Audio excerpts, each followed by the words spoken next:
Dr. Eric Kelly III and a host of phenomenal speakers from all around the globe for this 7-day virtual event that you don't want to miss. The mission of the Black Business Expo is to raise scholarship money from kids all the way from high school all the way from college. The Black Business Olympics is one of the largest Black business showcases in the world. It is an opportunity for businesses and companies to showcase their businesses globally. We are going to be giving away laptops up to $5,000 away to students.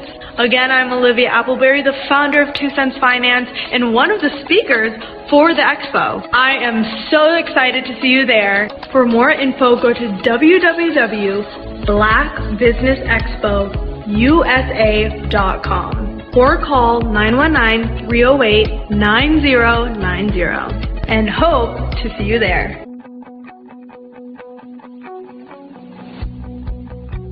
I am Black Business.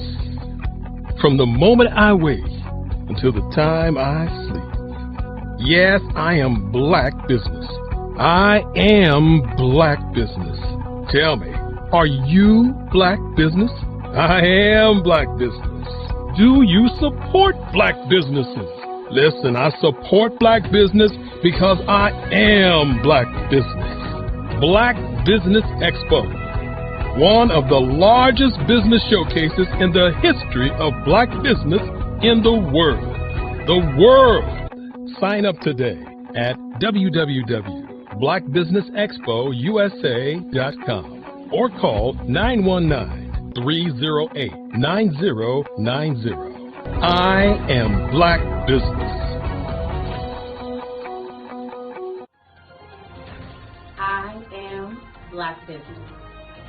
From the moment I wake until the time I sleep, I am Black Business. I am Black Business. Are you Black Business? I am Black Business. Do you support Black businesses? I support Black business because I am Black Business. Black Business Expo, one of the largest business showcases in the history of Black America in North Carolina. Join Dr. Eric Kelly III and a host of phenomenal speakers from all around the globe for this 7-day virtual event that you don't want to miss. The mission of the Black Business Expo is to raise scholarship money from kids all the way from high school all the way from college. The Black Business Olympics is one of the largest Black business showcases in the world. It is an opportunity for businesses and companies to showcase their businesses globally. We are going to be giving away laptops up to $5,000 away to students. Again, I'm Olivia Appleberry, the founder of 2 Cents Finance and one of the speakers for the expo. I am so excited to see you there. For more info, go to www.blackbusinessexpousa.com or call 919-308-9090 and hope to see you there.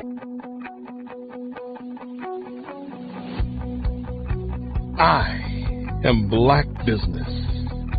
From the moment I wake until the time I sleep.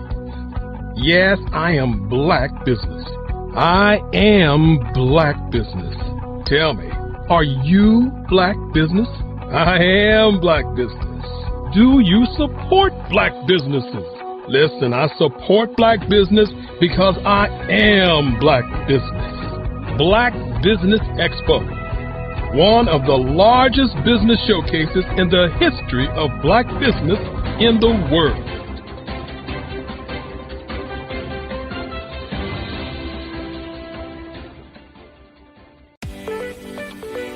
You are in the right place at the right time. The Black Business Network opens again for its Black Business Olympics, a 24/7 broadcast on business, strategies, global branding, social media marketing, finance, advertisement, and much, much more. featuring the top, most powerful entrepreneurs and speakers and thought leaders from all around the world as they gather together for this phenomenal event. Join the Black Business Network streaming live into the metaverse, STEM City USA, Black Multiverse, Pod TV, Roku, Hulu, iHeartRadio, Apple TV, YouTube, TikTok, Instagram, Google Podcasts, Facebook, LinkedIn, IBM TV, Spotify, and Twitch. Tune in today and be a part of this amazing movement. The Black Business Olympics welcomes you.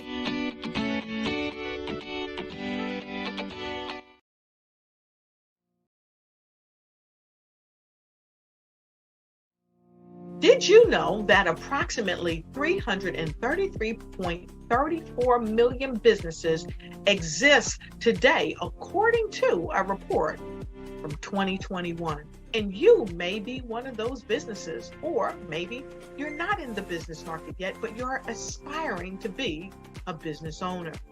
Well, guess what? You're in the right place at the right time. Because let's face it, everything is about timing and opportunity. Hi, my name is Dr. Lotus Richey, and I'm the CEO and founder of the Lotus Richey Coaching and Consulting LLC, along with the Lotus Richey Ignite Show. 15 minutes of success with Dr. Lotus Richey, as well as books to boom your business and bring who you are. And today, I want to bring this amazing message to you about the Black Business Network and the Black Business Olympics. See, the Black Business Network and the Black Business Olympics is designed to help people just like you, that's right, that look like me, to take their business to the next level. Not just in your front yard or your backyard, but globally. The Black Business Network and Black Business Olympics is designed not to just help you survive, but to help you thrive. So join us today as we come together with businesses all around the world to support our students, our children, our young teens, our young entrepreneurs. What we do is we come together to help raise funds for students who are aspiring to be business entrepreneurs, who are aspiring and who are thriving in college. We endow them with a wonderful opportunity to gain scholarship of either a laptop or several thousands of dollars. And we invite you to help be a contributor to this amazing opportunity to help someone that looks just like you. So join us today at our website and let us connect with you and help you ignite and take flight in every area of your life on the Black Business Network and the Black Business Olympics. I'll see you on the other side.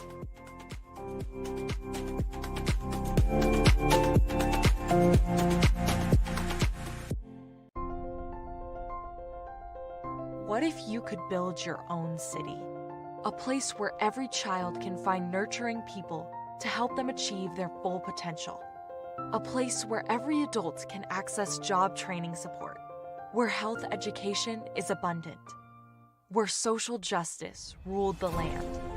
A place without limitations. Welcome. You have arrived at STEM City USA. It is what every city should be. A safe and trusted community where you find people and resources to help you become everything you are and beyond.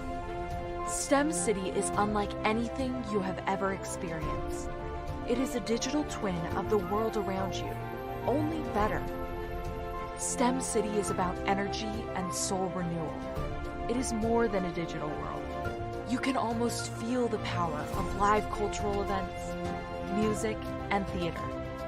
STEM City promises a better future for children with caring mentors and hands-on activities with dedicated tutors to support our youth. STEM City is your passport to a healthy lifestyle with weekly events addressing our community's many issues. STEM City is your financial well-being with helpful information on wealth management, career advancement, job training, and so much more. STEM City is the community you deserve. It is the city where your dreams can come true. STEM City USA, a place in the sky that is accessible to all who reach for the stars.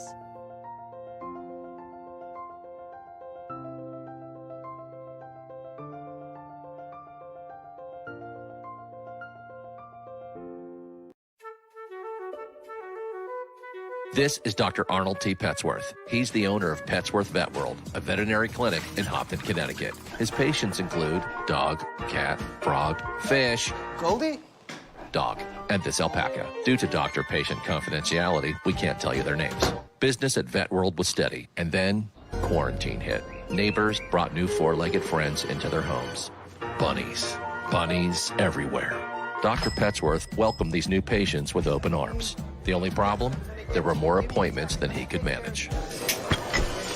That's when Dr. Petsworth turned to his American Express business card, which offers spending potential that's built for his changing business needs. He decided to hire a new assistant, Julio, and with spending power built for business purchases, he used his card to furnish a new exam room. Together, Dr. Petsworth, Julio, and American Express Business made sure all the pets of Hopton got the love and care they deserved. And everyone was happy. Get the card built for business by American Express.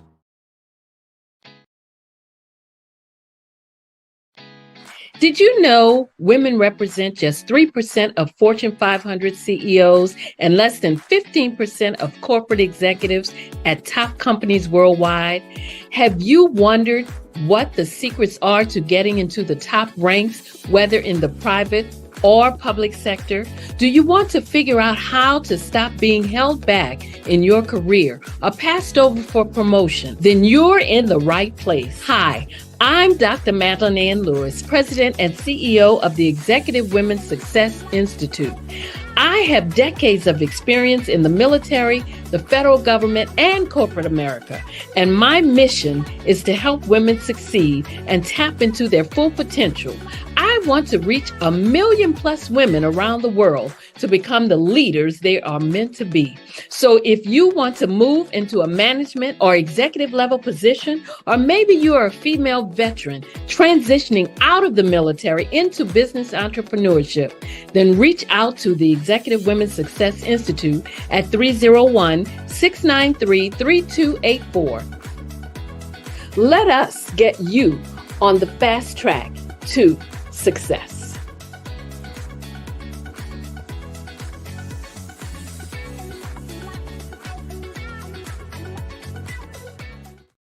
I was born in a little village. I was born in a little village on the island of Haiti. Many deadly diseases pounded me. It is as if they were on a mission to end my existence on this earth. I refused to give up. In 1983, I left Haiti and came to the United States of America. And I came with $5, 2 shirts. I didn't speak any English. I came to Atlanta. I got a job. I was a doorman. I was a doorman with a dream. What I used to come on stage. I'd rehearse this moment that I'm standing in front of you. That's the power of a dream. Maybe today is the day you begin acting as if you already have it. And then step out with full force. Take a risk. No condition is permanent. Don't let your situation distract you. You are chosen. You are called. You are born for a purpose in this life.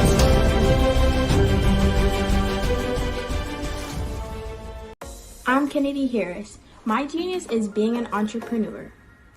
I'm the CEO of K-Lock, a company where I develop my very own line of kids supplements. I currently market my multivitamin for kids to help combat weak immunity. During the pandemic, research has shown that having a strong immune system is key to fighting off disease. My vitamins are for kids, but adults can benefit from them as well. I'm adding a proprietary blend to my supplement line. I want to create my own blend so that I have a competitive edge in the marketplace. Staying healthy is important to me so that we live longer and have healthier lives. My website is klockproducts.com. That is Klock. Genius is common.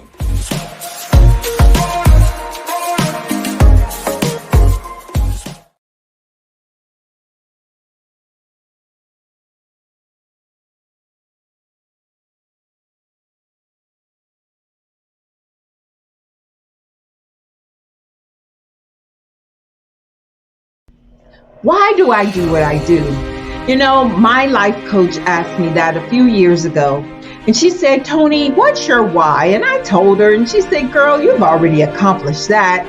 Perhaps you need a new why. Hi, Tony Harris, Amy Hoydu with Say It Said Marketing, one of your students. And just wanted to say thank you, Tony Harris, for spending so much time with me and giving me that boost in my business that I so drastically needed.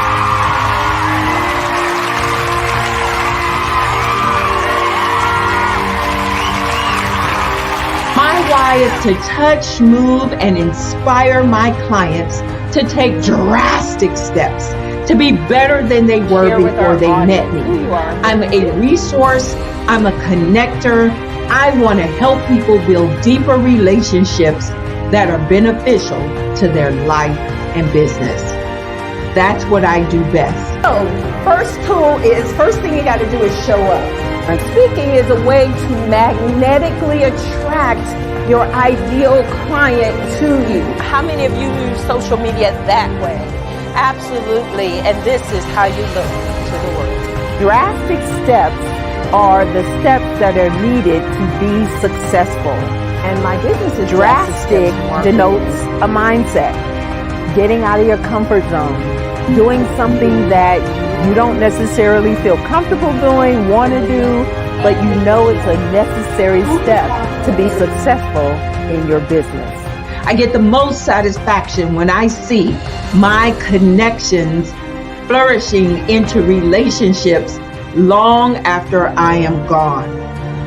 Hi, my name is Jasmine Augustine with Media Jasmine, and I've joined several networking and referral groups in the area. And Network in Action Northeast Houston with Tony Harris Taylor is one of the best organizations that I've joined. I love that piece of what I do, and it is what fuels my fire.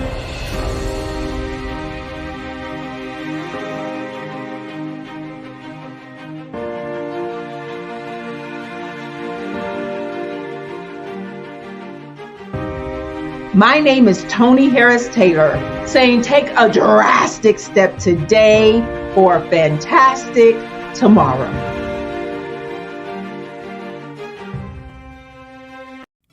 How's everybody doing out there? It's your man, Demetrius L. Brown, a.k.a. The Business Point God. Guess what? I am launching my new show June 7th, 9 a.m., Understanding the Play. What is Understanding the Play about? I'm glad you asked. It's a lot of great people doing great things out here. They just don't have all the right tools and knowledge that they need to get to that defined level of success.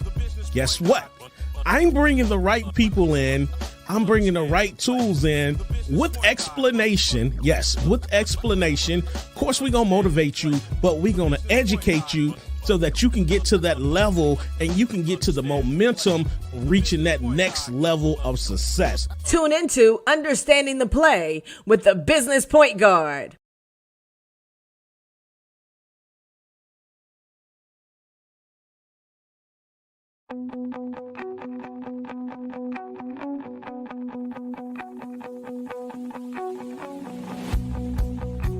I am Black Business. From the moment I wake until the time I sleep. Yes, I am Black Business. I am Black Business. Tell me, are you Black Business? I am Black Business. Do you support Black businesses? Listen, I support Black business because I am Black Business. Black Business Expo, one of the largest business showcases in the history of Black business in the world. the world. Sign up today at www.blackbusinessexpousa.com or call 919-308-9090. I am Black Business.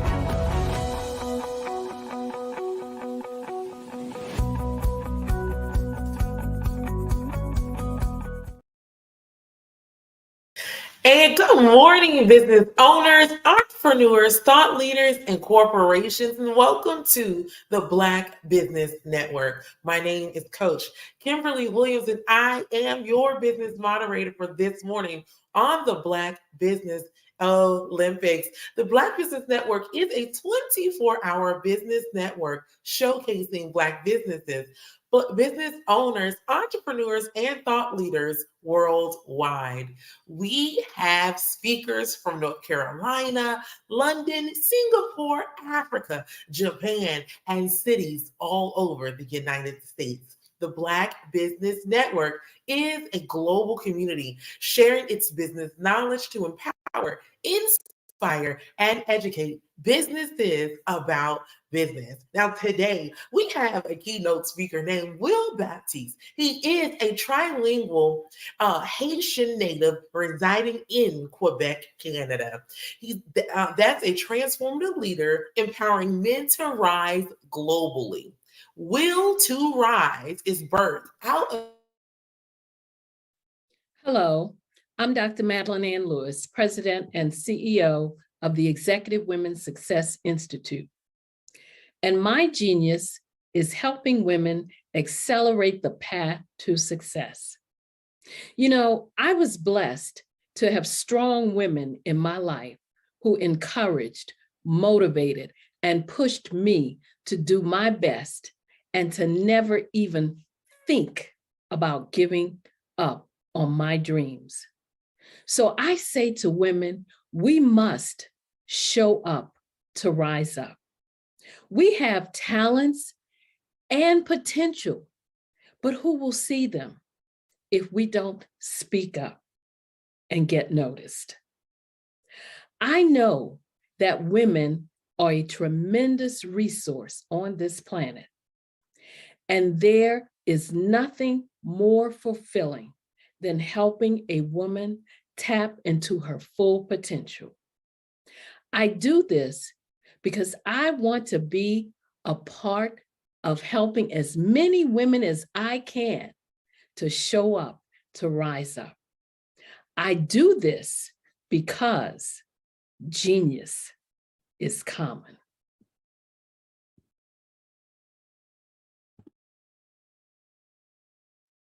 Thank you. And our next speaker is Demetrius L. Brown.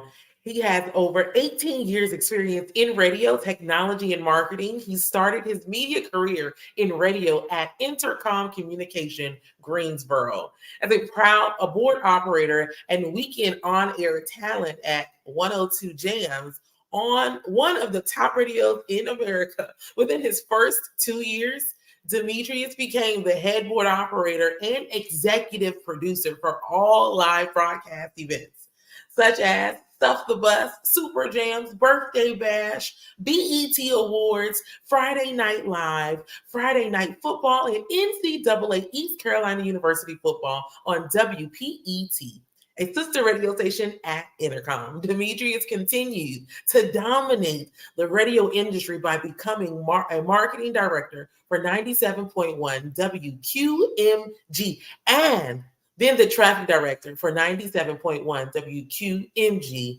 93.1 WPAW, and 1510 WEAL of Intercom, Greensboro. In the midst of Demetrius learning and working his way up the corporate ladder of the radio industry, he also became a student of technology, new innovations, and where innovation was taking the world.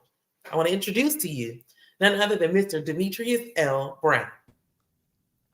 How you doing? So good morning to you, and thank you so much for joining us here on the Black Business Network. I'm excited to hear from you. And how are you this morning? I'm doing good. How are you doing today, Coach? I am doing well. Genius is coming, and I'm going to see you on the other side.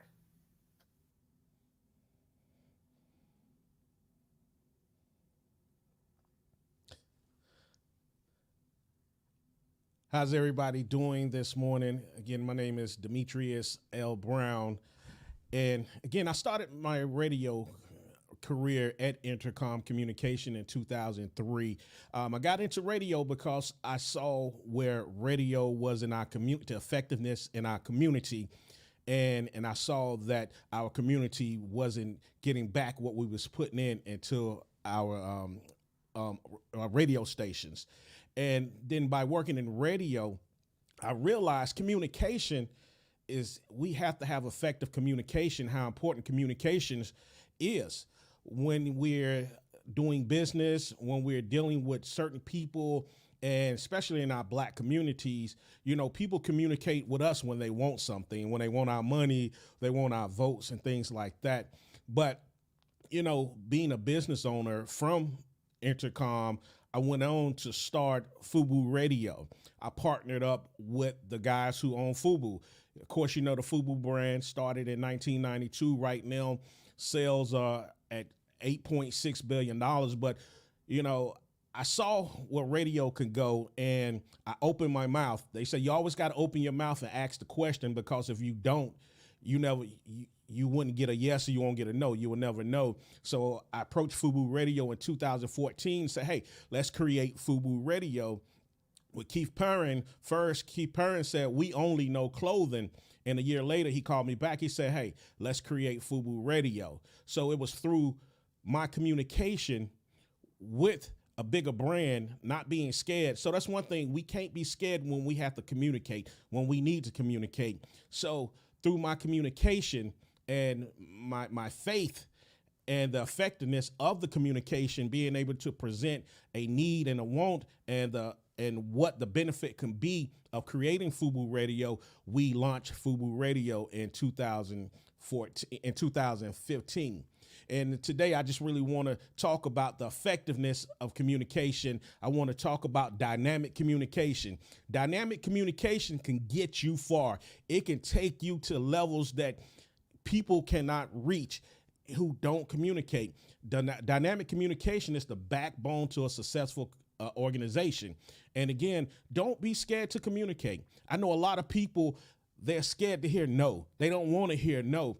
But your no is not a final answer. Your no, it might be that stepping stone to get to that next level. Maybe you're not ready for that yes, but you have to keep communicating. You have to keep building your communication skills. You have to keep becoming that dynamic communicator so that you can reach your next level of success. And communication is a work in progress. We don't learn how to communicate until the day we die. So no one has mastered, you can't master communication, but you can master your level of communication or where you are. So if you're just starting a business, guess what? It's a level of communication there. If you've been in business for years, that's a level of communication in there. If you're an expert at what you do, there's a level of communication there. You just have to understand where you are, and you have to master that level of communication to become a dynamic communicator. So let me give you a few points of how to become a dynamic communicator. First, you have to build that foundation of trust. Yes, trust is the key thing. It's a key thing. If you don't have a foundation of trust with people, they're not going to listen to you. So anything you say is going to fall on deaf ears. So you have to build a foundation of trust. Know what you're talking about. And if you don't know, say you don't know, because people respect that even more if you say you don't know. But people don't respect you coming in, you acting like you do know, and a lot of people will test you. They will say certain things and see, okay, let me see if they pick up. And something you should know, if you claim to be like an expert or you know something, then people will be like, oh, they don't know what they're talking about. And they're not going to have a conversation with you to say, oh, you don't know what you're talking about. So real people who value their time, they gonna put in their heart, okay, they don't know what they're talking about. They're trying to give me a bunch of fluff. So I can't trust anything they say from this point. So I'm just going to not answer their call, not answer their text. I'm not just going to communicate with them. So to be a dynamic communicator, you have to build that foundation of trust. You must open communication. You must foster trust.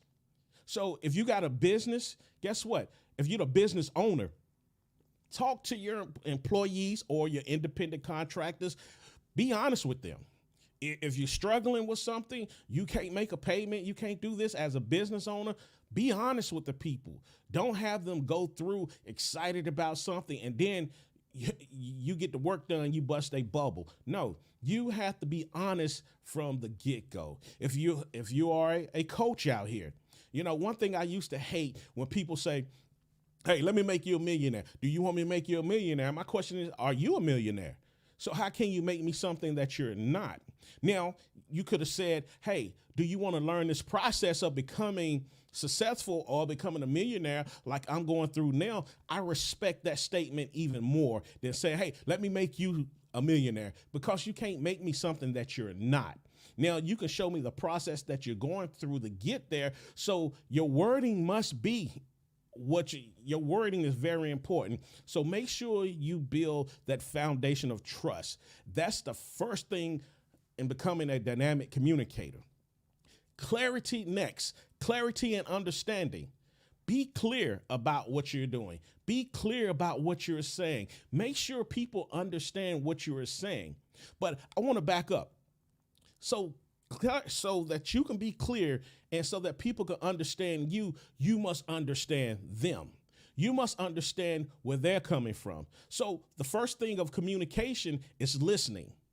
So don't listen just to jump in to get your point across. Listen to understand. You must listen to understand who the person is across from you that you're talking to, that you're about to communicate. Because sometimes we're so quick to talk about what we're doing, what we got, how we're doing it, and blah, blah, blah. And we didn't hear nothing the person across from us said. But how can we be effective communicators? How can we be clear, and how can we help other people get an understanding when we don't have an understanding of them and we don't have a clarity of what they're talking about? Not because they didn't get their point across, it's because we didn't listen. We didn't listen to understand. We didn't listen to get a clear point of what they're saying. We was just listening so that we can jump in. It's like double dutch. So make sure to be a dynamic communicator, you're listening for clarity. You're listening for understanding. Then when you communicate back, you can communicate back clear to that person. You can communicate back with an understanding. So again, this show is Black Business Network.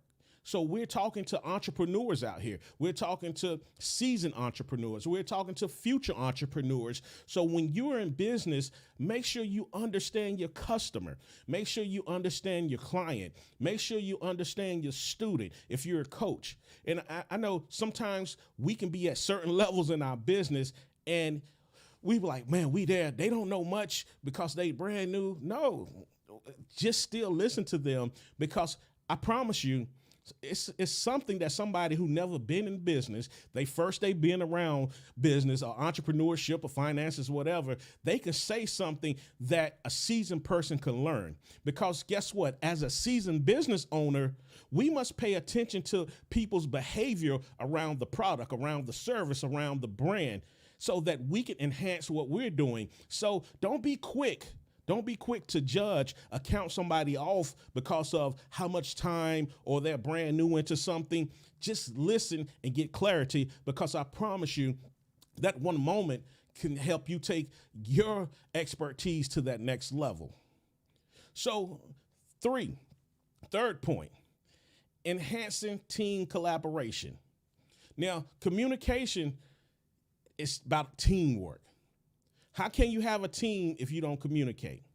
See, I go by the business point guard. Why do I go by the business point guard? Because I help businesses win that championship. I help them get to that next level. But guess what? It had to be a team effort. And we can't be a team if I'm not listening to you. We can't be a team if I don't have dynamic communication skills or effective communication skills. And the first thing to have great skill is trust. So if I'm presenting myself, if I got all the answers without even knowing what the problem is, guess what? You're not going to trust me, because you're going to be like, he's not even listening to me. He don't have an understanding. He's just going based on his expertise. And, you know, and that's not building trust. You have to listen to people so that you can be an effective team. And I don't care if you have employees, independent contractors, or you just have someone who's coming in to do your service, or virtual assistant. Guess what? At that moment during that season, they're your team. And you must learn how to rally around your team through effective communication. That circle, that huddle, that's a huddle of communication. When they break, before they break, that quarterback or that point guard, they're giving a play. They're giving a play. Guess what? That quarterback, he got somebody in his ear, somebody who have looked over the whole field or looked over the whole court, which is part of, with their eyes, they're listening, they're seeing, okay, this play didn't work because of this. This play didn't work because of that. So they got a clarity. So now in the earpiece, that quarterback is listening, say, hey, don't run this play because this is the way it didn't work. So run this play. So in that circle, guess what he's doing? He's communicating to his team. He's communicating. Let's talk about football. He's communicating to the lineman. He's communicating to the running back, to everybody else to say, okay, hey, this is the way we got to go. So just imagine if one of the linemen didn't listen to the play, so they're running a whole nother play, the lineman doing another play, that quarterback's going to get sacked. That play is not going to work. So to have an effective team, you have to have dynamic communication skills. And if you're the leader, guess what? You have to bring that team together through communication. And a team, and people know if you're about yourself. So make sure you enhance team collaboration. Then next thing for communication, embrace diversity. You got to embrace diversity. You're going to deal with different people with different mindsets from different backgrounds. And again, who have been through different traditions.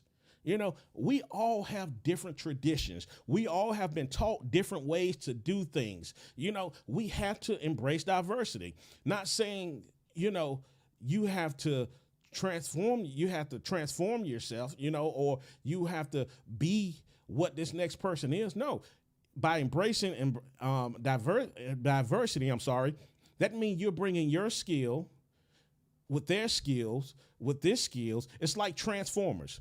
You have different Autobots, you have different vehicles, you have different pieces coming together to make one big Megatron, to make one big machine. And that's diverse, because if you understand Transformers, if you ever seen Transformers, you have different vehicles, being from tanks, smaller cars, or trucks. They come together to make one big machine, and that's diversity. You have groups of people from different walks of life who learn different ways, who have value, who can come together as one. You can bring your skills together as one, and y'all can do great things together. But again, to be a dynamic communicator, an effective communicator, you must embrace diversity. And don't judge people.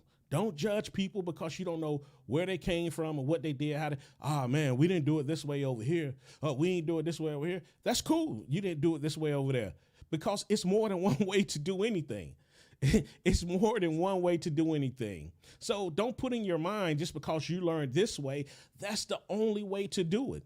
Because then you're putting up walls, and you're blocking out communication. You're blocking out this person. You're blocking out this person because you're stuck in your way. And I promise you, you won't be successful.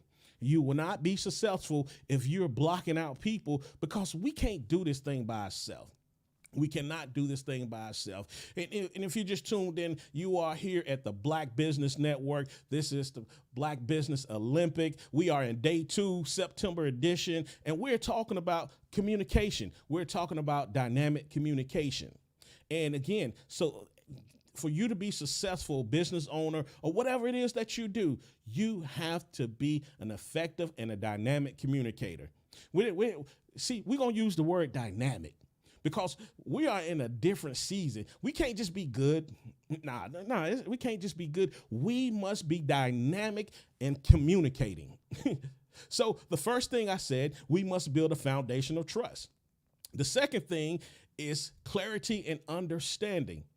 The third thing is enhancing team collaboration, because guess what? This might not be your employer, but this might be your independent contractor. This might be your virtual assistant. This might be somebody you just working with for the day.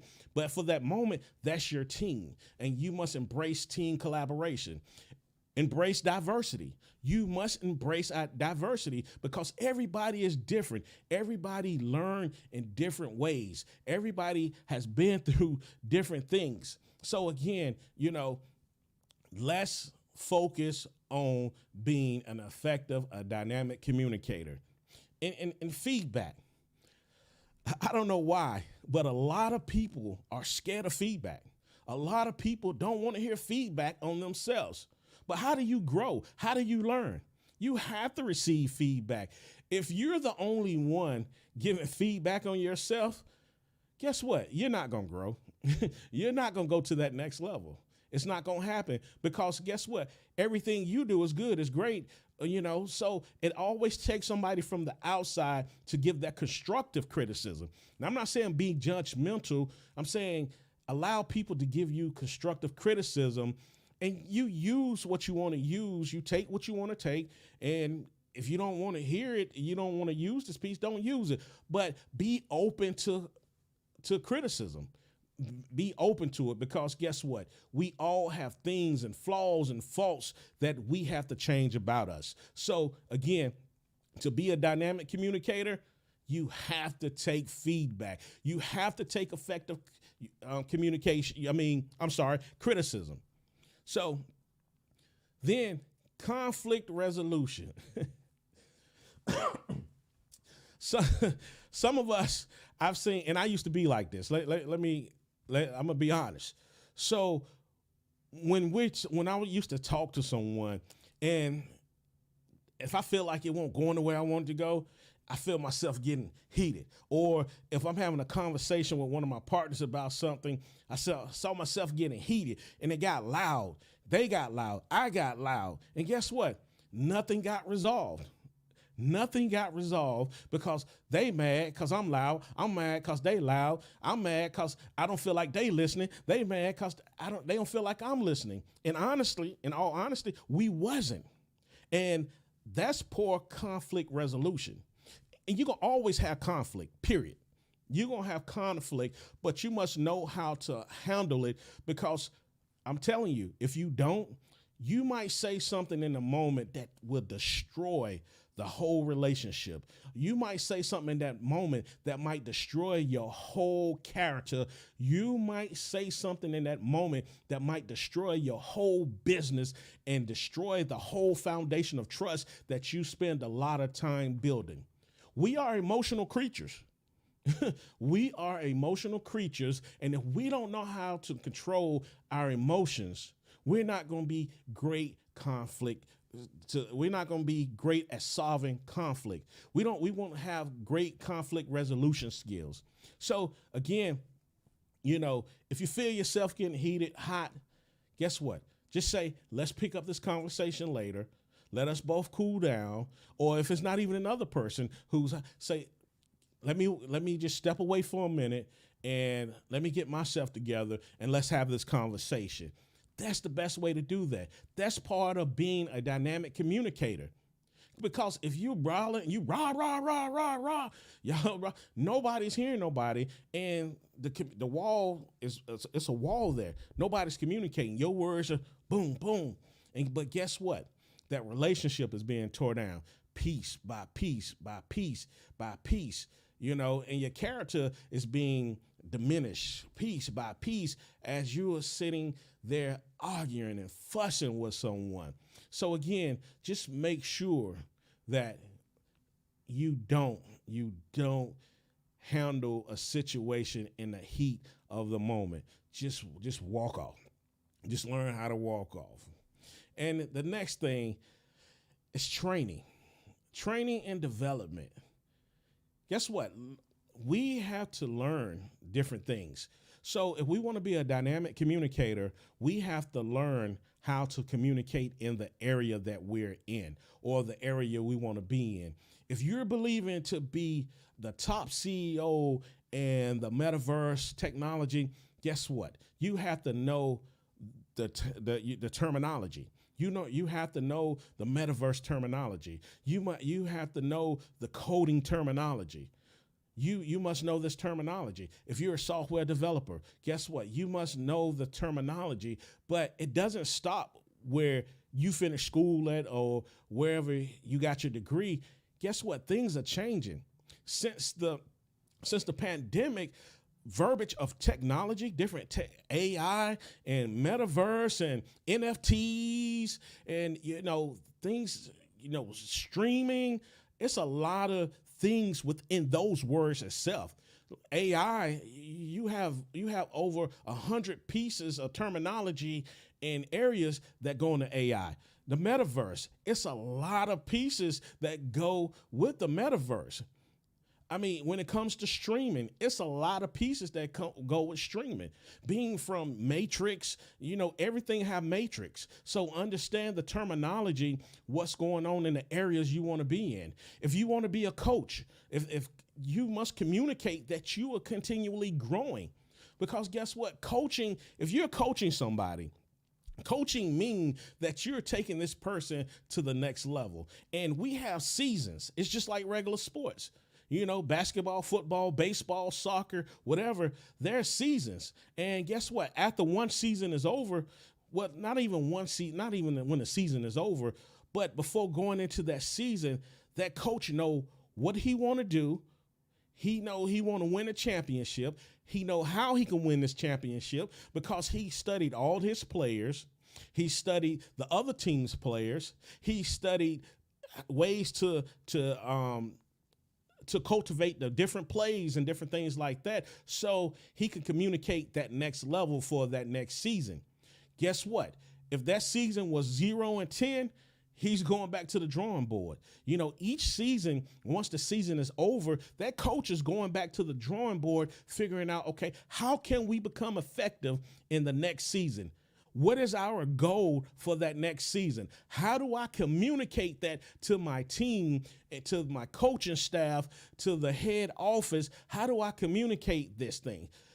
So what he does during the summer, he goes back, he study. And that's what we have to do too as business owners. We have to study where we are daily, weekly, however you want to do it, but things are constantly changing. So if you want to be a dynamic communicator, an effective communicator, and you want to build a brand to reach the level of success that you define for yourself, you must be a dynamic communicator, an effective communicator. But I'm going to end with this. I'm going to share these points again with you. And again, if you just tuned in, this is the Black Business Network. We are in the Black Business Olympics. This is September edition, and this is day 2 morning session. I am Demetrius L. Brown, CEO of FUBU Radio, and I was talking about effective communication, dynamic communication, and we know dynamic communication is the backbone to any successful organization. But I'm going to go down the points for you. So I'm going to give you a second if you was writing them down. All right, you're second up. First, build the foundation of trust. You must build that foundation of trust with whoever you're working with, whoever you are trying to communicate. 2, you must have clarity and understanding.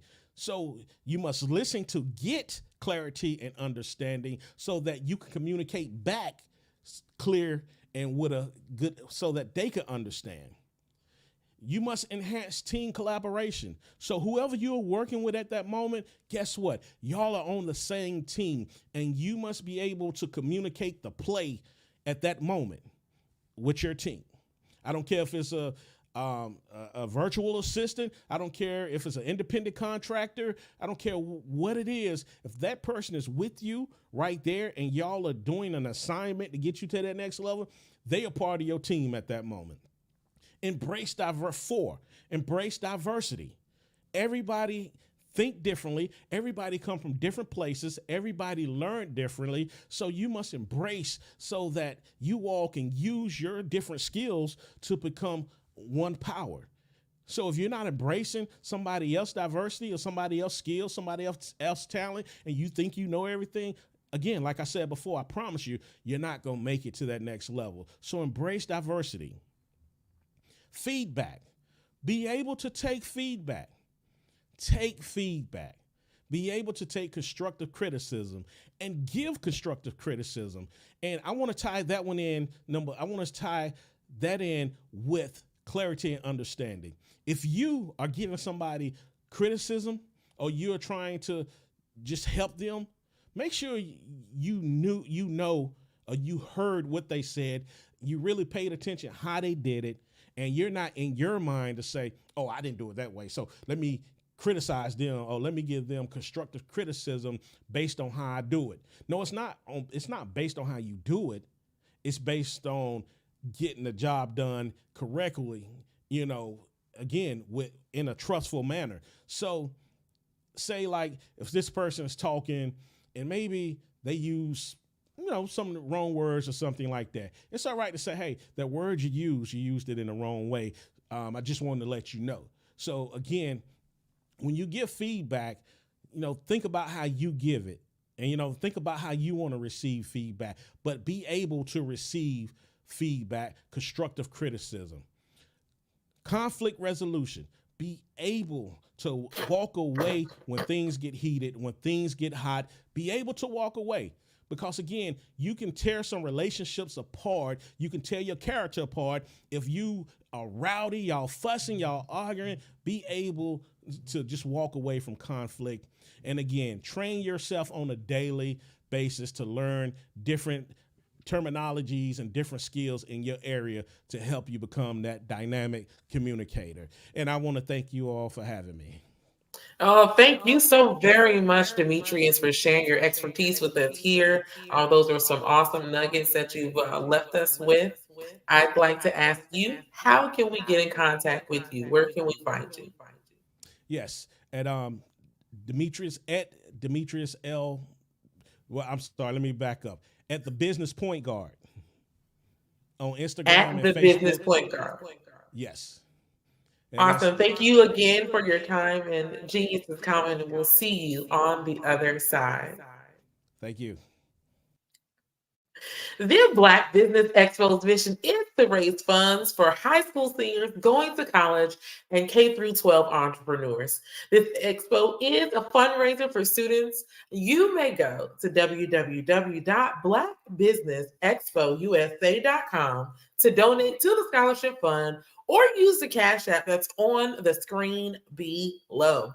And it's at $BBXUSA. Our goal is to give laptops and up to $5,000 to 10 students. Students can register online at www.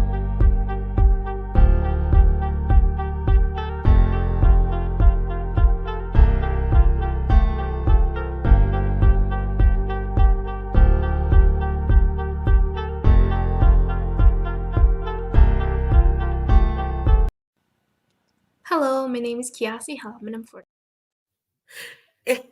Thank you so very much. And I want to say hello and thank you to our sponsors for September 2023. We have North Carolina 100, Moody Capital Partners, Suede Soul, Lotus Roche Coaching and Training, Carolina Virginia Minority Supplier Development Council, Step Management, BHS and Associates, Margie McLean Foundation Incorporated, Genius is Common, Earth Essentials, Mullane Shani Global, Executive Women's Success Institute, The Quality Coaching Company, Superwoman Business Services, Creative Forces Studios, Lee Entertainment, Artistic App Design, and the Black Business Expo USA. Genius is common, and I will see you on the other side. Hey guys, my name is Caden. I'm the CEO of Caden Teaches, and my genius is teaching kids about financial literacy. Throughout my financial products, such as my financial flashcards, my activity book, and my newest project, my financial bus, which I bought. And on the bus, it has a mock bank where kids will learn how to deposit and withdraw money, a mock grocery store where kids will be able to learn how to have a family budget, and a mock stock exchange where kids will even be able to learn how to invest in stocks. Now, I decided to start teaching kids about financial literacy because I find that most kids graduate high school without even knowing the basics about financial literacy. And I feel if I were to teach kids about financial literacy, that I would be able to help kids tap into their genius. And I actually learned about financial literacy to my dad because I would go to business meetings with him, and I would always see that they were talking about financial literacy. And at that point, I didn't understand what financial literacy was. So I took it upon myself to learn about financial literacy and teach it to kids in a way that they could understand. But I want you guys to help me help kids tap into their genius by going to my website, cadenteaches.com, and you can sew into me in my financial bus by going to my GoFundMe link. And remember, if Caden can, you can too. Because genius is common.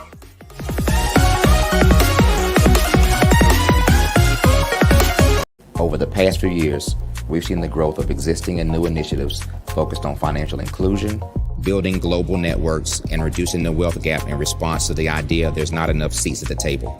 Whether their outcomes are to increase the representation of Black executives on corporate boards, ensure an inclusive global economy, or to create new U.S. African commercial pathways, the strategies are often carried out by separate programs. The question is, should they be?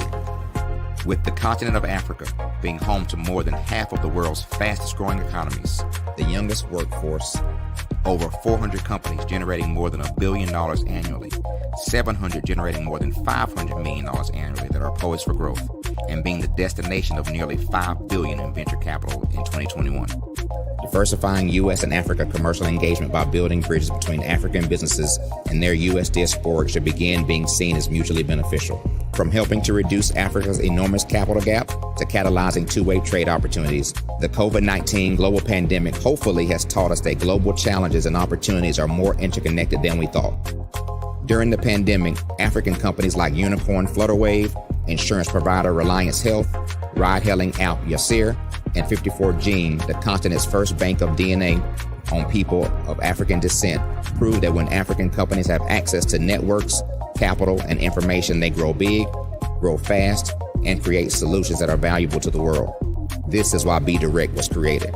We are the first U.S.-based but African-centric board preparedness and board search company designed to connect U.S. Black talent and corporations to African businesses. Unique and fundamental to Be Direct's success is our process of helping board candidates adapt their experience and networks to an African context before they're connected to high-growth companies that are looking to locally and globally scale. From our focus groups with African business execs and government leaders, we don't ignore the sentiment that business is easy, but people are hard. Having a pool of board candidates with hard-to-access networks and extensive experience across the business life cycle, including successfully raising capital, is table stakes for an initiative like this. So yes, we have that. But corporate or entrepreneurial success in the U.S. does not guarantee success in Africa. Developed alongside industry partners on the continent, our training program, Be Direct Prep, is designed to transpose their experience to create cultural comfort, understanding, and a commitment to helping businesses in Africa scale. Our board governance sessions are African, continental, and country specific. integrated with cultural awareness and dexterity training. Masterclasses led by African industry execs and mentoring and coaching from African continental-based facilitators. But even more unique to B-Direct Prep, we cap off our training program with an immersion trip to help candidates that have not been to Africa before see and feel Africa's complexity and opportunity from African soil. We all know traditional network-based board placement has historically left a lot of us out of ever really being in the paid board pipeline.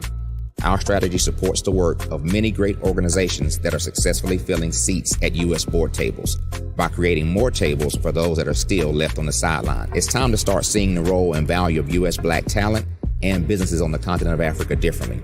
Old perceptions and habits limit economic inclusion. Let's transition Black talent and the African businesses they will support from the periphery of the global economy to its core. Living in a global lockdown, we all know now how fast local and global economies can change and see the value of having businesses that hire, strengthen local value chains, and even grow globally. Status quo in any form holds back progress. We must democratize U.S.-Africa commercial engagement by socially and economically connecting cultures that have long been disconnected. It's time for Africa's U.S. diaspora to redefine their global value by helping African businesses scale continentally and globally. I'm Ramon Ray, founder of Smart Hustle Magazine and smallbiztechnology.com.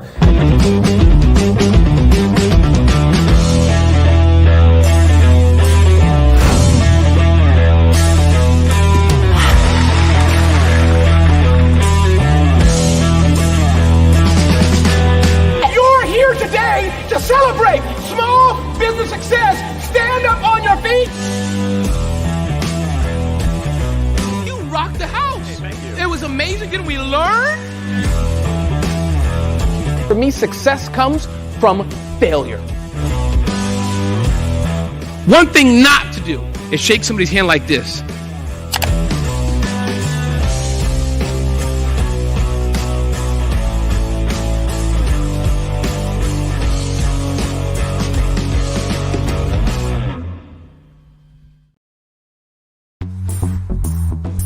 Attention all entrepreneurs and companies. Are you looking for reliable and efficient virtual assistants and back office support to help you manage your business tasks? Look no further than Superwoman Business Services.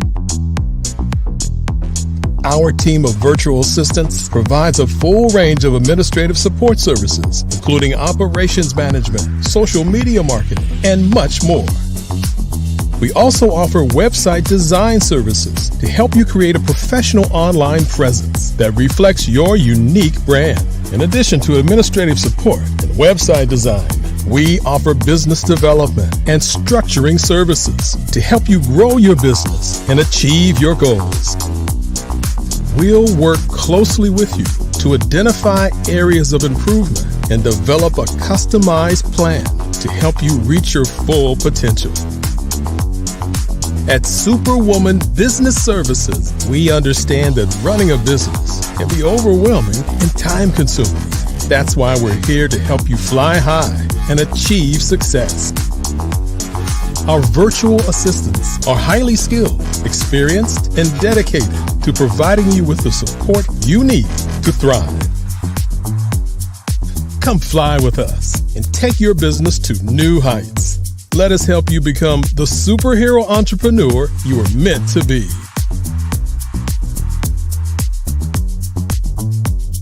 Contact Superwoman Business Services today to learn more about our back office support services.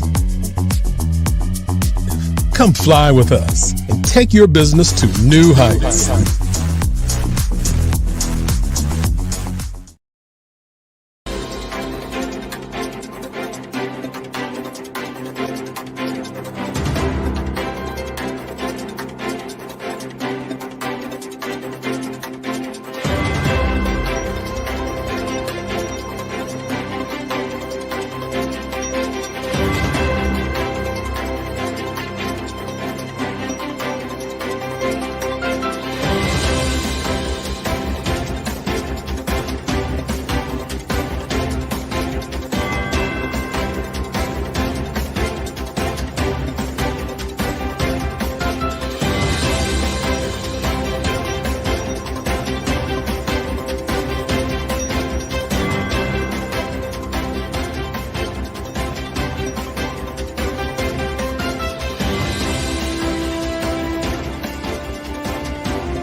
Dr. Eric Kelly III and a host of phenomenal speakers from all around the globe for this 7-day virtual event that you don't want to miss. The mission of the Black Business Expo is to raise scholarship money from kids all the way from high school all the way from college. The Black Business Olympics is one of the largest Black business showcases in the world. It is an opportunity for businesses and companies to showcase their businesses globally. We are going to be giving away laptops up to $5,000 away to students. Again, I'm Olivia Appleberry, the founder of 2 Cents Finance and one of the speakers for the expo. I am so excited to see you there. For more info, go to www.blackbusinessexpousa.com or call 919-308-9090 and hope to see you there.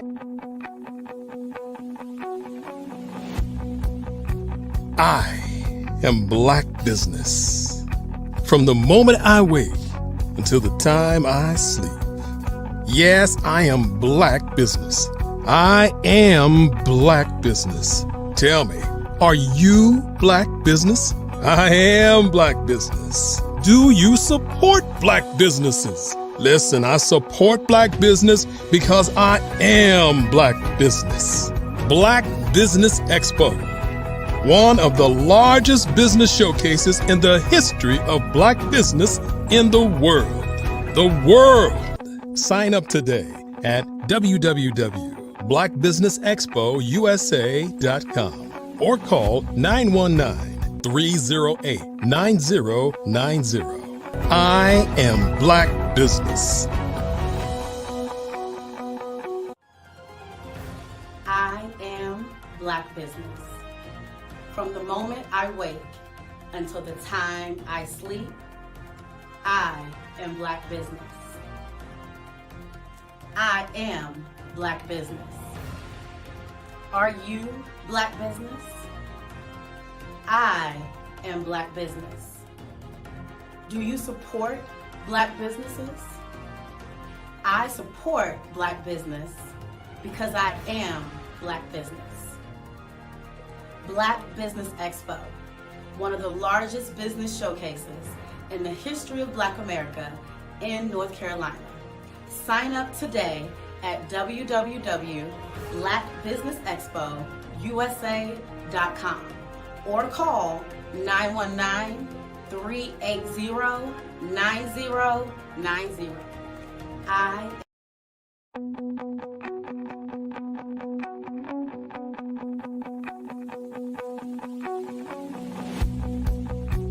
I am Black Business. From the moment I wake until the time I sleep. Yes, I am Black Business. I am Black Business. Tell me, are you Black Business? I am Black Business. Do you support Black businesses? Listen, I support Black business because I am Black Business. Black Business Expo, one of the largest business showcases in the history of Black business in the world. The world! Sign up today at www.blackbusinessexpousa.com or call 919-308-9090. I am Black Business.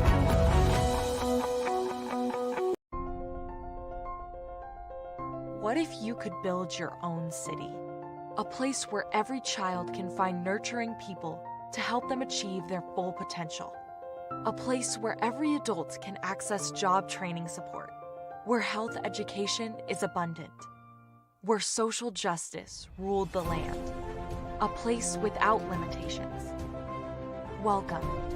You have arrived at STEM City USA. It is what every city should be. A safe and trusted community where you find people and resources to help you become everything you are and beyond. STEM City is unlike anything you have ever experienced. It is a digital twin of the world around you, only better. STEM City is about energy and soul renewal. It is more than a digital world. You can almost feel the power of live cultural events, music, and theater. STEM City promises a better future for children with caring mentors and hands-on activities with dedicated tutors to support our youth. STEM City is your passport to a healthy lifestyle with weekly events addressing our community's many issues. STEM City is your financial well-being with helpful information on wealth management, career advancement, job training, and so much more. STEM City is the community you deserve. It is the city where your dreams can come true. STEM City USA, a place in the sky that is accessible to all who reach for the stars.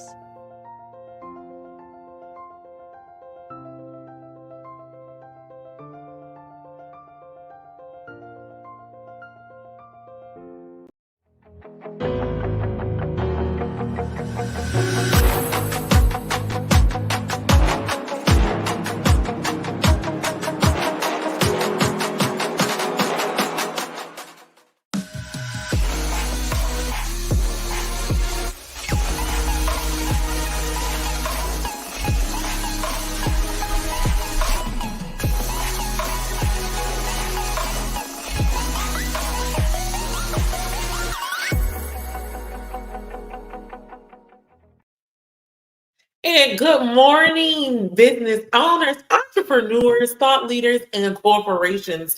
Welcome to the Black Business Network. My name is Kimberly Williams. I am your business moderator for this morning on the Black Business Network. The Black Business Network is a 24-hour network showcasing Black businesses, business owners, entrepreneurs, and thought leaders worldwide. We have speakers from North Carolina, London, Singapore, Africa, Japan, and cities all over the United States. The Black Business Network is a global community sharing its business knowledge to empower, inspire, and educate businesses about business. I'm taking the opportunity to introduce to you today Mr. Will Baptiste. He serves as the men to embrace their emotions and their vulnerabilities. He coaches and speaks on emotional freedom, emotional mastery, co-parenting, and reliance. He's a published author of The Will to Rise, How to Persevere in the Face of Adversity. Transformational speaker, a podcast host of Will to Rise. He is an expert. And he lives in Montreal, Quebec. He is trilingual. And his signature coaching approach and unique method, he's declaring a war on men's emotional constipation. I want to present to you none other than Mr. Will Baptiste. So good morning to you. How are you doing today? Good morning. A little nervous. Doesn't look like it, but I'm here because I'm in my mission. I'm on a mission, and it's going to be well. All is going to be well. All is well. We're excited to have you here on the Black Business Network. I want you to know that genius is common, and I'll see you on the other side. All right. Thank you very much.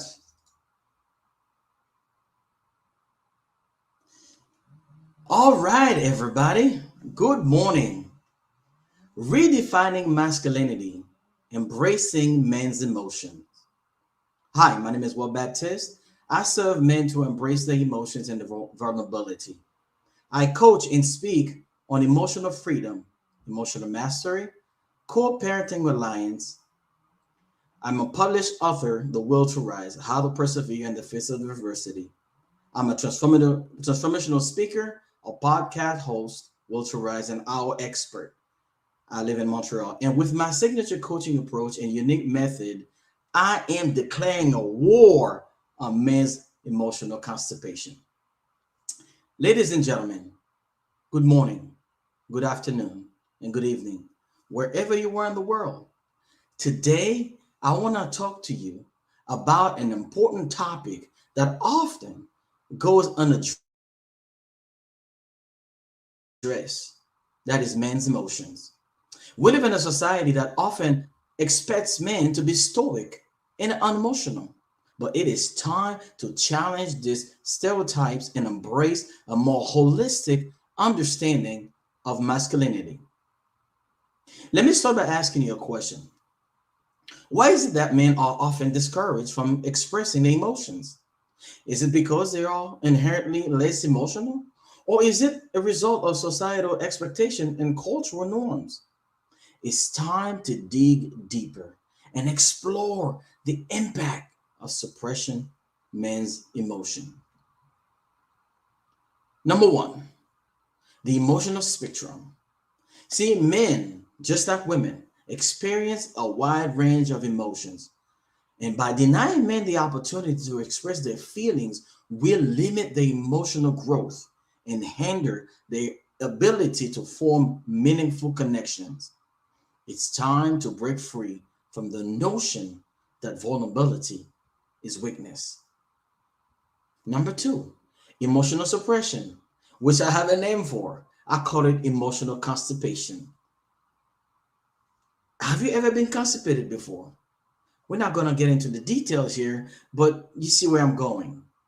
Now, the concept of emotional suppression perpetuates harmful stereotypes and pressure men to conform to rigid ideals.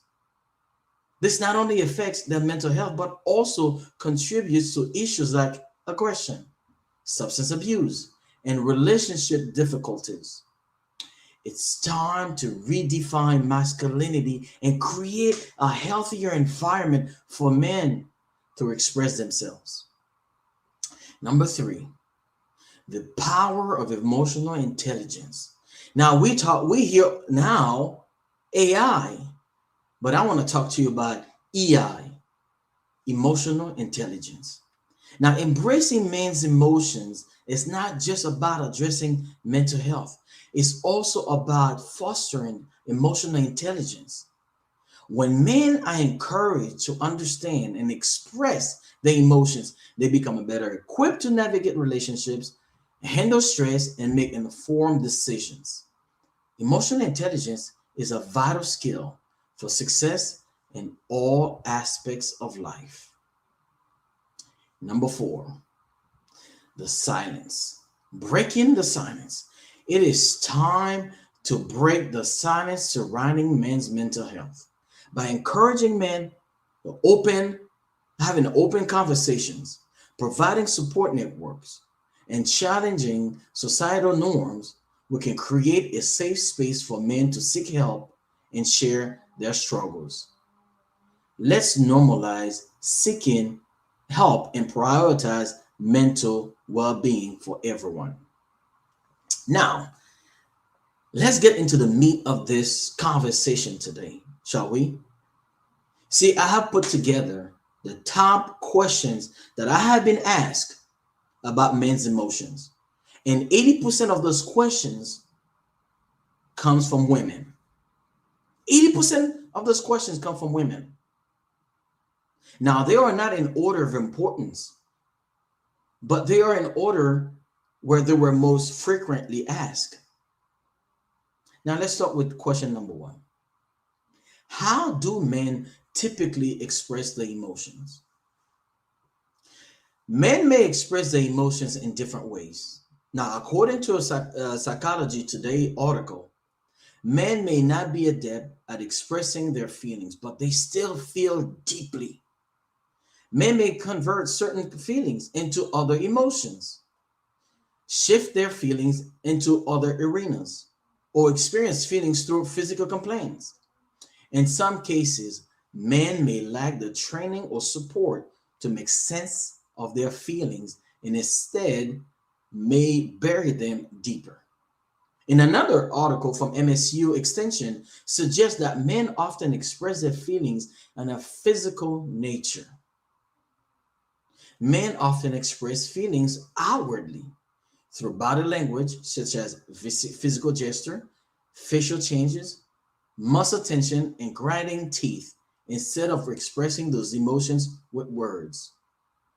It's absolutely important to note that everyone is different and there is no one size fits all answer to this question. Some men may be more comfortable, like myself, expressing their emotions verbally, while others may prefer nonverbal communication, such as body language or facial expression. Seeking therapy or a coach like myself can be a very helpful way for men to learn how to express their emotions in a healthy way. Number two, most asked questions. What are some common societal expectations regarding men and emotions? Now, mind you, those questions were not being given to them. I asked them, what are the questions that they feel like that has not been answered to them? And then the number two question was, what are some common societal expectations regarding men's emotions? According to a Pew Research Center report, society values honesty, morality, professional success, ambition, leadership, assertiveness, strength, and a good ethic in men. However, the report also suggests that men face societal pressure to be emotionally strong and interested in sports. The number three most asked questions were, how can men develop emotional intelligence? Now it's getting really good now. Self-awareness, which I talk about in my book about the AAA effect, which is awareness, acceptance, and taking action. Now, self-awareness is to understand your emotions and how they influence your thoughts and actions. Pay attention to your emotional triggers and patterns. Now we have self-regulation. Learn to manage your emotions effectively. Practice techniques such as deep breathing, meditation, or journaling to help regulate your emotions. Like myself, I've been waking up for the past 100 days between 4 and 5 o'clock in the morning to do my meditation, to do my breathing work. And I have to tell you, what I got out of that is really life-changing. So I will definitely encourage you, men, to do so. Another thing is empathy. Cultivate empathy by putting yourself in other shoes and trying to understand their perspectives and feelings. Active listening and showing compassion can help develop empathy. Social skills. Work on building healthy relationships first with yourself, because we cannot give what we don't possess, and we cannot give from an empty cup. So building a healthy relationship with oneself and effective communication skills. Practice active listening, conflict resolution, and assertive communication. Now, motivation. Now, everybody talks about motivation, but which one comes first? Motivation or action? Well, guess what? Action comes first, because it's through taking action the motivation will come. Motivation is about 1% of the results. So motivation is not everything, that is not all, but it is a part of the ingredient. Now, how do we motivate ourselves? Well, identify your values, your goals and passions. Set realistic goals for yourself and work towards them. Find intrinsic motivation to drive your actions. Remember, developing emotional intelligence is a lifelong journey. Trust me, I've been on that journey for the past 40 years. And that journey is going to require practice, self-reflection. Again, seeking therapy, which for me, this word was taboo. This word never even crossed my mind until I was 40 years old, until I was going through some hardship in my life. And one thing that I realized is, if I keep doing what I've been doing, I'm going to keep getting what I've been getting. And what I have gotten were not serving me. And I decided to seek for help. Now, therapy or even joining a support groups can also provide valuable guidance and support in developing emotional intelligence. Now, the number four most asked questions.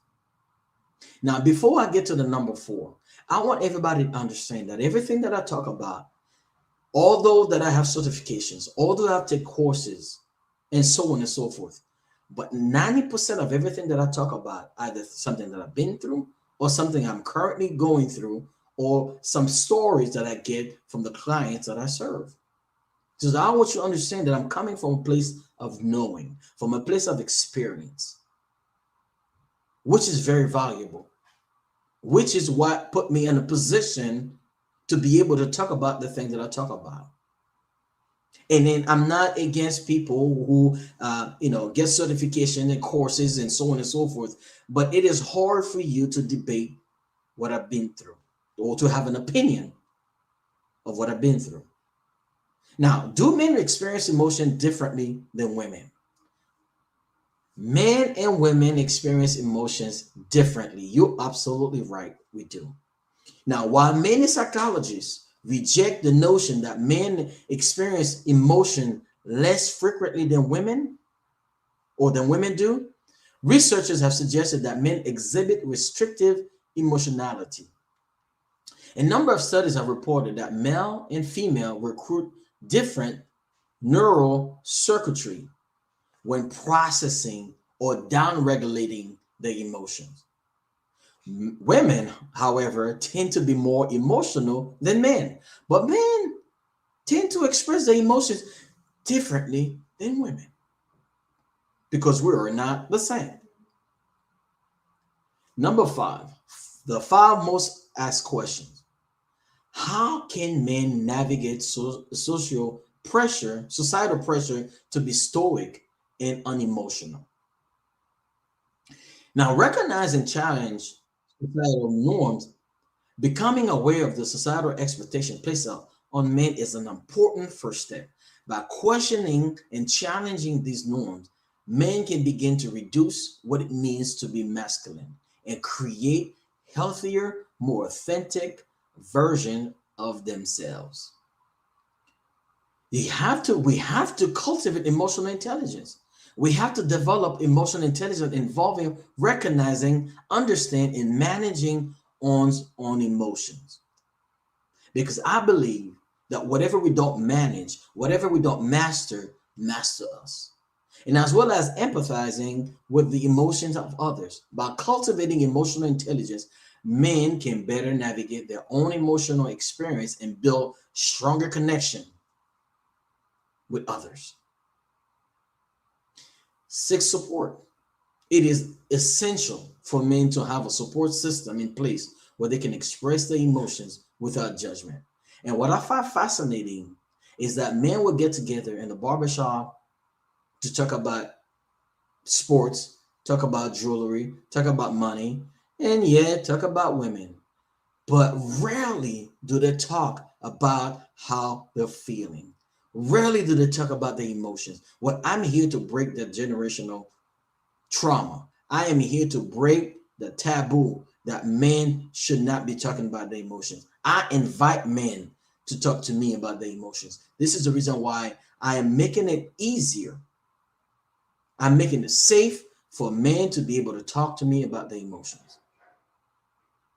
This can include also close friends, family members, or mental health professionals who can provide a safe space for open and honest conversation. And that I have an acronym for. I call it the HOT, which is honest, open, and transparent. And I think everyone, and especially men, should be able to be honest with themselves, to have an open conversation with themselves, and to be transparent with themselves. Because once we learn how to do this for ourselves, by ourselves, then and only then that we can share that with somebody else. We have to challenge that toxic masculinity. I do not buy into this notion because toxic masculinity doesn't really exist. But for the sake of the conversation we're having today, I'm going to refer to it as toxic masculinity. Now, toxic masculinity refers to harmful beliefs and behaviors associated with traditional notions of masculinity. By challenging toxic masculinity, men can help create a more inclusive and supportive society that value emotional suppression and vulnerability. Now, we have to practice self-care. Now, a lot of time people confuse self-care with self-love. Now, self-care is engaging in self-care activities such as exercise, mindfulness, and hobbies can help men manage stress and promote overall well-being. Taking care of one's physical, mental health is crucial for navigating societal pressure. And I would add, taking care of one's financial health is also important because I think we ought to rise up not only mentally, but also physically and financially and spiritually. Now, the sixth most asked question: what are the potential consequences of men not expressing their emotions? Now, here are the consequences. The consequences of men not expressing their emotions can be significant. Societal expectation often place pressure on men to be stoic, unemotional, which can lead to a variety of negative outcomes. Now, here are some potential consequences. Number one, isolation.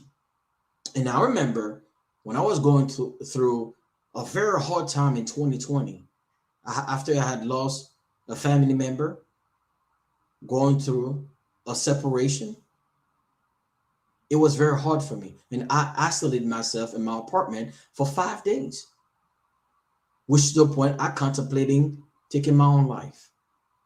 But I didn't. And I thank God for that. Isolation can be a real poison.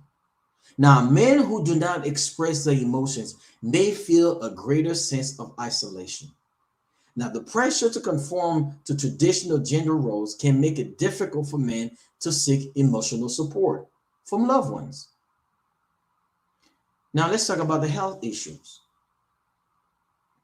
Now, as a Black man, and I am over 40 years old, and I do check my checkup yearly. And last year, I went to see my doctor. I said, I want to check for my prostate cancer. And she said, why? You're only 40 years old. Now, to her credit, she's a white woman and she doesn't know, or she's not used to Black men coming to her and asking those questions.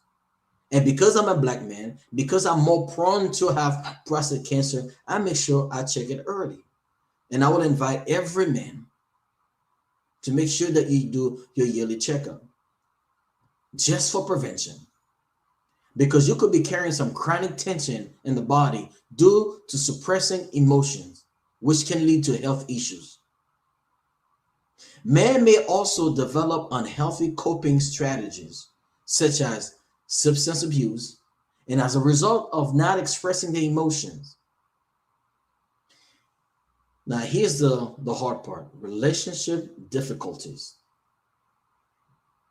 And as I've mentioned before at the beginning, I practice what I preach, and I vow to be transparent and vulnerable. Relationship difficulty is something that I have dealt with for a very long time because I've been married twice. Now, I cannot blame them because I was the common denominator in both marriages. So I had to take a real good hard look at myself in the mirror and to ask myself, you have some trauma that you have to deal with. And so long you continue to bring those trauma into relationship, you're going to go after one relationship into the next, into the next. Now, the restriction of emotional expression can create challenges in relationships. Trust me, I know. It may also lead to miscommunication, unexpected communication, misunderstanding, and a lack of emotional connection with partners. Also, mental health disorders. Suppressing emotions can contribute to the development of mental health disorders, including depression and anxiety. In fact, men are more likely to commit suicide than women, and suppressing emotions is a risk factor for suicide among men. Now, here are some stats. According to the government data in Canada, and of course, I reside in Canada, and I'm going to share the stats with you.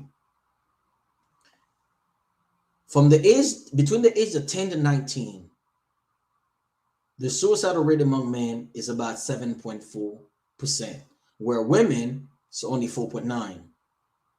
From the age of 20, from 20 to 34, skyrocketed. It went from 7.4% to 21.4% among men. And it barely goes up for women, which is 6.8, still high. And from the age of between the age of 35 and 49, it goes up to 23.4%, while women stayed the same. Between the age of 50 to 64, it goes even higher, 25.9%, while women is only at 8.4%. Now, why did I bring the stats? I want you to understand how suppressing our emotions can be very detrimental, not only to our family, but to ourselves. Now, I did not compare women versus men when it comes to suicide, because it's still a loss. But I would just want you to understand now, because I'm speaking from a male perspective, because I'm talking about men, suppressing their emotions. That's why I want to make that distinction. But in no way, shape, or form that I am diminishing or belittling, the suicide rate among women. I just want to put that out there. Now, it is important for men to recognize and challenge societal norms, cultivate emotional intelligence, seek support, challenge toxic masculinity among ourselves, holding ourselves accountable, and practice self-care as strategies for navigating suicidal pressure to be stoic and unemotional. Seeking professional guidance from therapists or counselor or a coach like myself who specialize in gender-related issues can also be beneficial. Now, question number 7 most asked: how can men effectively communicate their emotions in relationships? Well, communicating emotions in a relationship can be challenging, especially for men who may feel suicidal pressure to be stoic, again, and unemotional. Now, here are some strategies that may help men effectively communicate the emotions in relationship. First, we have to recognize and challenge societal norms. Men can begin by recognizing and challenging expectations that place pressure on them to be stoic. Question the norms. Redefine what it means to be masculine and create a healthy and more authentic version of themselves. It is absolutely important to practice active listening, because active listening involves paying attention, which means being present, right? And as the saying goes, yesterday is gone, tomorrow may never come, today's a gift. That's why it's called the present. And when we live in the past, that's what will give us depression. And when we live in the future, we create anxiety. That's why living in the present moment is absolutely critical for all of us, human, to really be fully present and enjoy the moment that we are in. Now, active listening involves paying attention to what the other person is saying without interrupting or judging them. By practicing active listening, men can create a safe space for their partner to express their emotions without fear of judgment. And that goes for men and women. When women also pay attention to what their man or their significant other is saying without interrupting and judging them, that's when we start creating a space for men to be able to express themselves. Now, using the I statement also helps, because using the I statement can help men express their emotions in a non-threatening way. For example, instead of saying, "You make me feel angry," trying saying, "I feel angry when this happens." This approach can help avoid blame and defensiveness. Here's another one, and that's my favorite one: patience. Now, I have a little love-hate relationship with patience. Not too long ago, I was praying to God. I said, "God, I need patience, but I need it now." And of course, God was smiling at me, because every time that I ask for patience, He doesn't give it to me. He gives me an opportunity to practice patience. Now, communicating emotions in a relationship takes time and practice. Let me see that again. Communicating emotion in a relationship take time and practice. And what I mean by relationship, I don't just mean romantic relationship. That could be professional relationship, different type of relationship. I think practicing patience can go a long way. Now, men should be patient with themselves. We men, we are not patient with ourselves. I know that I'm not patient with myself, but I'm working on it.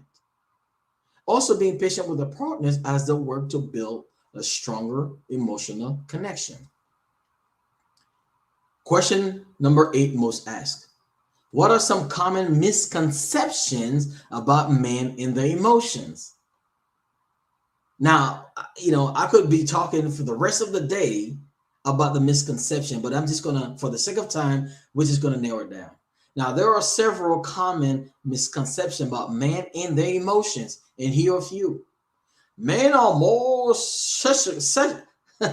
men are more sexually active than women. I used to think that as well. I used to think that myself.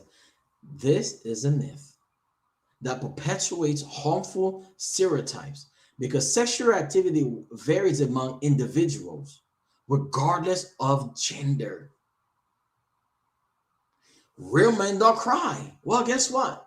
If anybody follow me on social media, they have seen a video or two where I get emotional.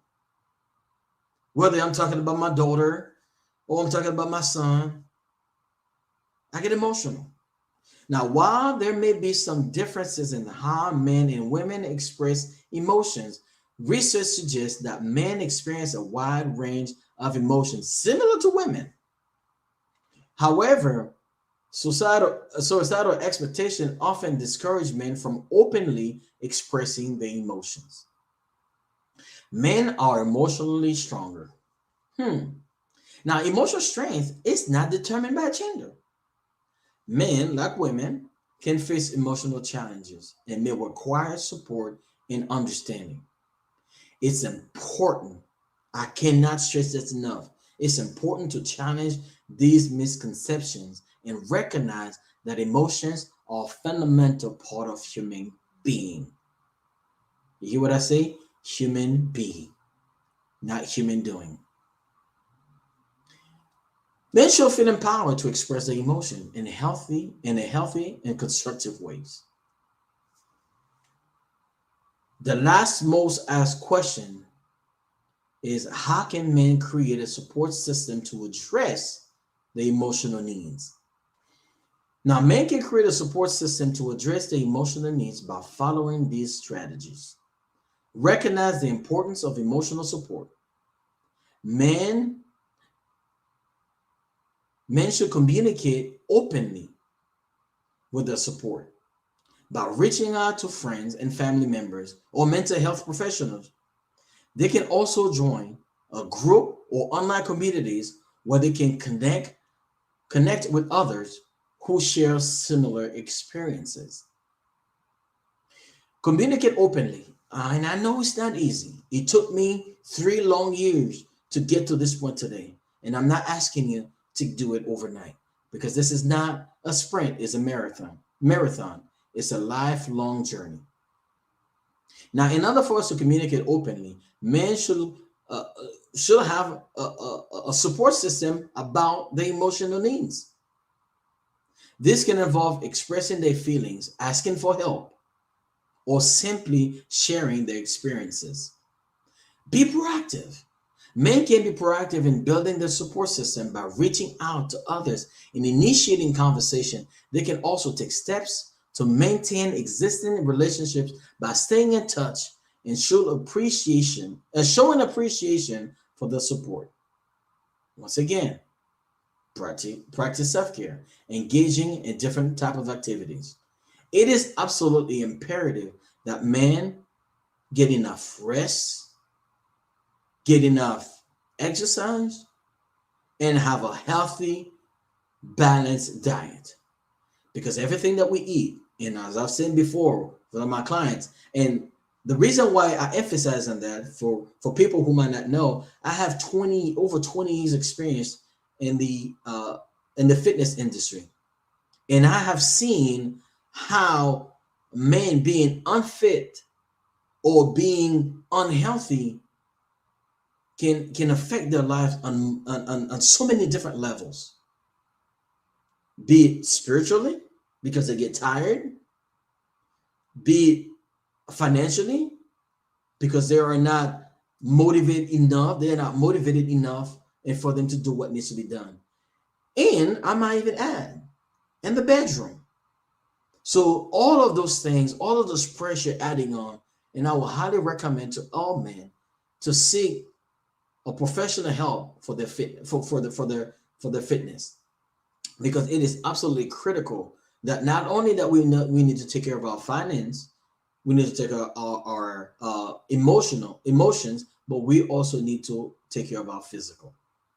Now remember, everyone's journey is unique, and it's important for men to find strategies that work best for them. Seeking professional guidance from therapists or counselors or a coach like myself who specialize in gender-related issues can also be beneficial. Now, in conclusion, it is time to redefine masculinity and embrace men's emotions. By challenging societal expectation, promoting emotional intelligence, and breaking the silence surrounding men's mental health, we can create a more inclusive and compassionate society. Let's encourage men to express their emotions because true strength lies in vulnerability. I want you to connect with me. Let's get on a discovery call. And by the end of our session, I guarantee you that you'll start experiencing emotional freedom. Now, let's recap. What do? I serve men. Now, I want to take a pause on that word serve or serving, because as a man, I didn't like the word asking for help or seeking help. It made me feel weak. And that's the reason why I say I'm serving men, because for the 43 years of my life, I have never seen a man that refused to be served. So by me adapting or by me using those words, it also helped me to be able to break barriers. So I serve men between the age of 25 to 49 to embrace their emotions and their vulnerability. And what kind of problem do I solve? I solve men's emotional suppression, which I have a name for, emotional constipation. So I solve men's emotional constipation to emotional freedom and ultimately to emotional mastery. Because again, I'm going to be honest and I'm going to be open and transparent. I have spent time behind bars on multiple occasions. By the grace of God, it's been over 18 years and I have not seen inside of a jail cell. But I have to tell you, I have never felt freer than when I became emotionally free. And once you experience emotional freedom, it is like no other freedom that you have ever experienced in your life. Now, why do I want to teach men about emotional mastery? Because I believe that anything that we do not master become our master. So now that you have learned that you can express or how to express your emotions, now I want you to make sure that you understand that you're not going around and trauma dumping or just openly spewing everything on everybody. You have to control your emotions, not suppress. There's a difference between suppressing your emotions and mastering your emotions. Very two different things. But it is absolutely critical for one to master the emotions. And why do I want to solve that problem? Because I want men to show up in their full masculinity without feeling the guilt and the shame of being a man. And I want to thank you for joining me today. Let's work together to create a world where men feel empowered to embrace their emotions, where emotional well-being is valued as an essential part of being human. And remember, together we will rise. Thank you so very much for sharing your expertise with us today, Mr. Baptiste. Could you please tell us how do we get in contact with you? Absolutely. Thank you for asking. Meetwilltorise.com. That's my website. Because when you go on my website, that's the first encounter that you're gonna have with your will to rise. That's why that's called it Meet Will to Rise. And while you're there, I just published my book about 2 weeks ago. It's called Will to Rise: How to Persevere in the Face of Adversity. And people that have bought the book have asked me, Will, what do we do next? We don't know what to do next. Well, they have asked and we have listened. I'm putting a brand new master class. It's going to be on October 28th at 10 o'clock. And once you go to my website, you'll be able to register for the early bird price. And also, if you purchase a copy of my book with a proof of purchase, you'll get a discount for that masterclass. And that masterclass is about building emotional strength, how to cultivate the AAA effect, which is awareness, acceptance, in action. I love it. I love conversations about emotional intelligence, and I'm very excited I met you. Thank you so much. Genius is common, and we will see you on the other side. So just so you're aware, the Black Business Expo's mission is to raise funds for high school seniors going to college or K-12 entrepreneurs. This expo is a fundraiser for students, and you may go to www.blackbusinessexpousa.com to donate to the scholarship fund, or you can use the Cash App. The Cash App is $BBXUSA. That's BBXUSA. Our goal is to give laptops and up to $5,000 to 10 students. Students can register online at www.blackbusinessexpousa.com. Now, every dollar counts. So we want to remind you to donate to the Scholarship Fund. And we'd like to thank you to our Black Business Expo USA sponsors for September 2023. And they are North Carolina 100, Moody Capital Partners, Suede, Soul, Lotus Rocher Coaching and Training, Carolina, Virginia Minority Supplier Development Council, Step Management, BHS and Associates, Margie McLean Foundation Incorporated, Genius is Common, Earth Essentials, Mulaney Shawnee Global, Executive Women's Success Institute, The Quality Coaching Company, Super Women Business Services, Creative Force Studios, Lee Entertainment, Artistic App Design, and the Black Business Expo USA. Genius is common, and I'll see you on the other side.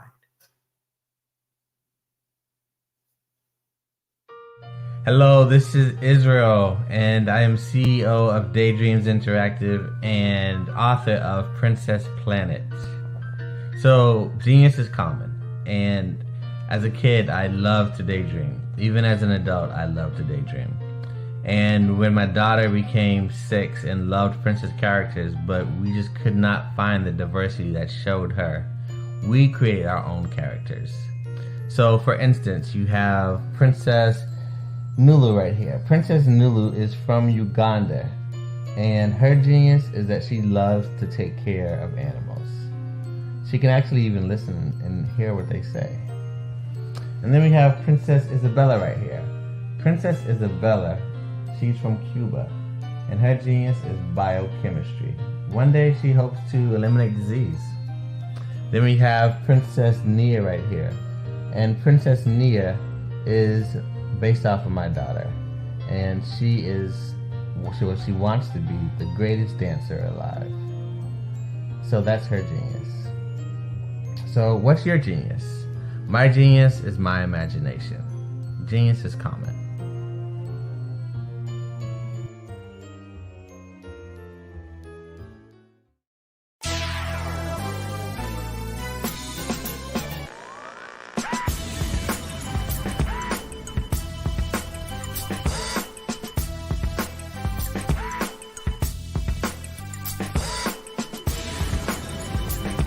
You are watching The View from Hampton U, exploring Hampton University's rich history, the past, present, and promising future.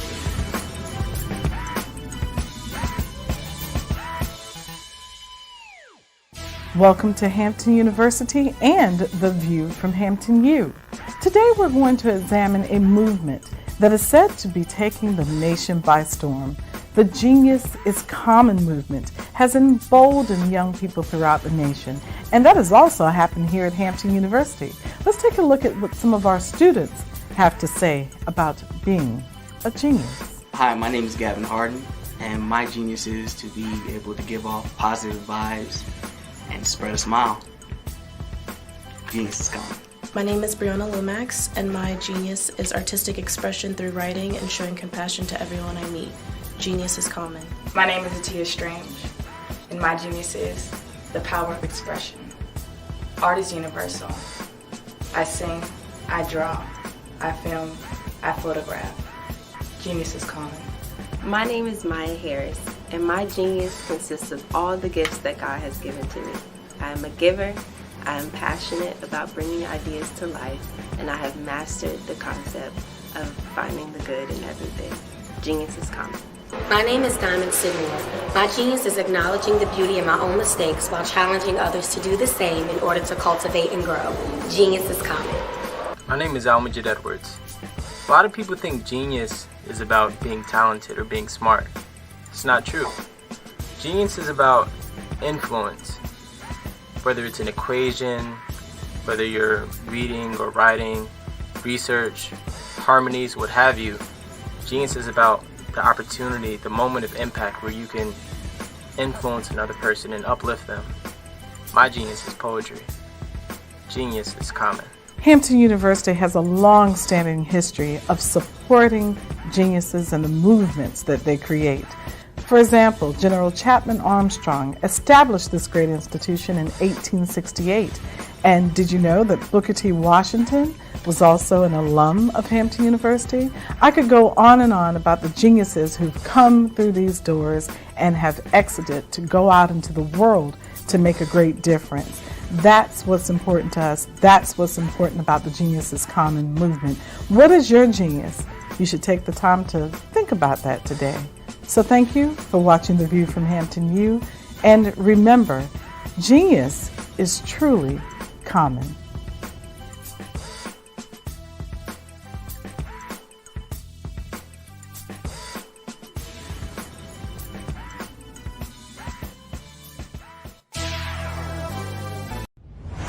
Social media is evolving. It's more vibrant, more colorful, more energetic, and so are you.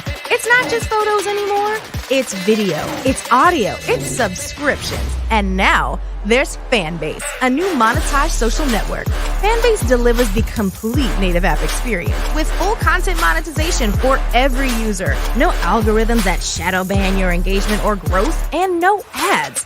Follow anyone for free and subscribe directly to your favorite creators for $4.99 a month. Plus, show some love by tipping on any post. Also, make a Fanbase page and monetize your content the same way. Finally, connect with your followers by posting the amazing content you already create. And now, get paid for it. It's time to energize and monetize. Because everyone's a fan of something, and everyone has a fan base.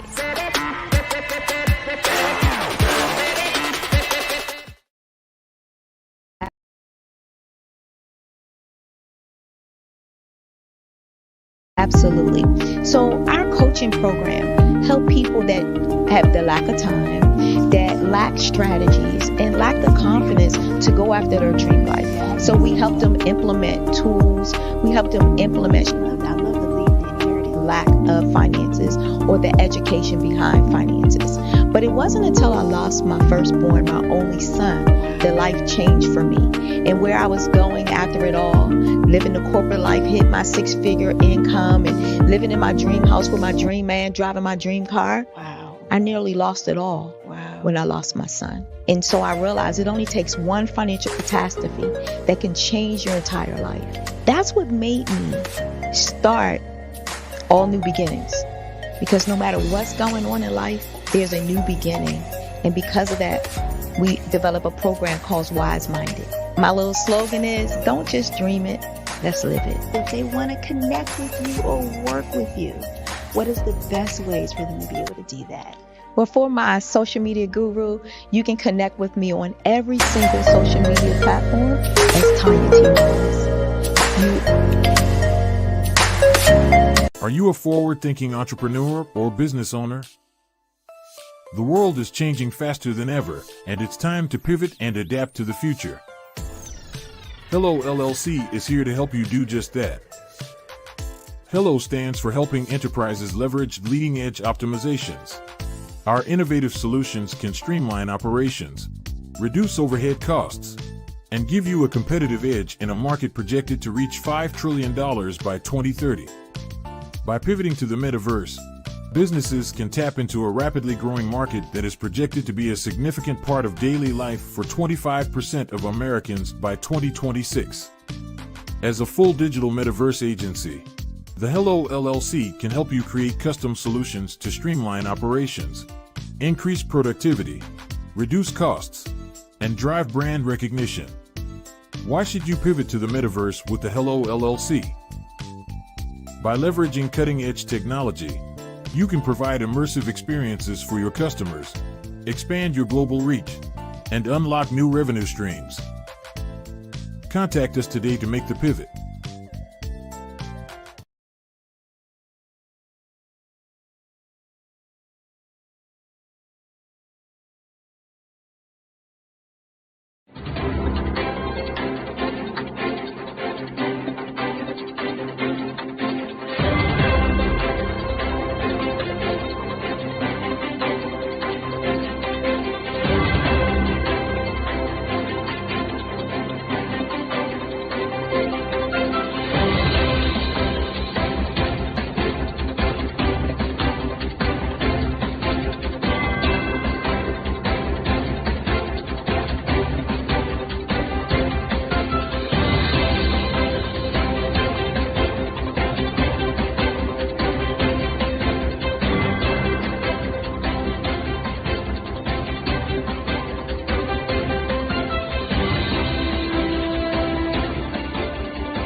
Dr. Eric Kelly III and a host of phenomenal speakers from all around the globe for this 7-day virtual event that you don't want to miss. The mission of the Black Business Expo is to raise scholarship money from kids all the way from high school all the way from college. The Black Business Olympics is one of the largest Black business showcases in the world. It is an opportunity for businesses and companies to showcase their businesses globally. We are going to be giving away laptops up to $5,000 away to students. Again, I'm Olivia Appleberry, the founder of 2 Cents Finance and one of the speakers for the expo. I am so excited to see you there. For more info, go to www.blackbusinessexpousa.com or call 919-308-9090 and hope to see you there. I am Black Business. From the moment I wake until the time I sleep. Yes, I am Black Business. I am Black Business. Tell me, are you Black Business? I am Black Business. Do you support Black businesses? Listen, I support Black business because I am Black Business. Black Business Expo, one of the largest business showcases in the history of Black business in the world. The world! Sign up today at www.blackbusinessexpousa.com or call 919-308-9090. I am Black Business. I am Black Business. From the moment I wake until the time I sleep, I am Black Business.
Dr. Eric Kelly III and a host of phenomenal speakers from all around the globe for this 7-day virtual event that you don't want to miss. The mission of the Black Business Expo is to raise scholarship money from kids all the way from high school, all the way from college. The Black Business Olympics is one of the largest Black business showcases in the world. It is an opportunity for businesses and companies to showcase their businesses globally. We are going to be giving away laptops up to $5,000 away to students. Again, I'm Olivia Appleberry, the founder of 2 Cents Finance and one of the speakers for the expo. I am so excited to see you there. For more info, go to www.blackbusinessexpousa.com or call 919-308-9090 and hope to see you there.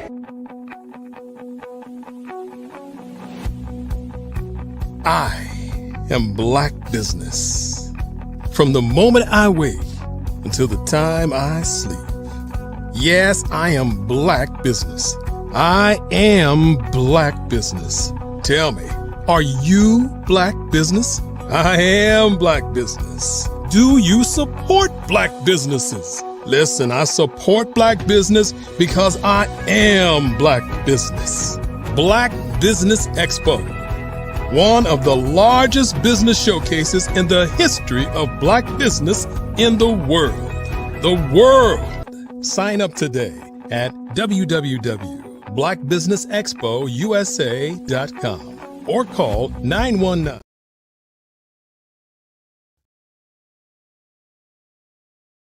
Follow the Brand TV broadcast host, Grant McGaugh, as he visits with top executives and entrepreneurs to find out their secrets of success with their personal brand. Follow the Brand TV broadcast host as he focuses on brand development to build better relationships, bring value to your business, relationships, and career. You will enjoy listening to each episode that is tailored to speak to you directly. If you're looking for this type of clarity in terms of building your brand, you have tuned into the right station. Each episode will help you to shape a conversation in the 5-star BDM network of 20,000 professionals and become a springboard for your corporate engagement and business opportunities. Each guest will frame their story in the areas of personal branding, business development, career development, financial empowerment, and technology innovation. Grant McGaugh explains why he is the CEO and owner of his own professional career. Grant is an accomplished business leader and entrepreneur who wants to give back to individuals to grow their personal brand strategy. Tune in as he weaves his story about new possibilities, while to you exceed expectations. If you love storytelling, this show will make for fun.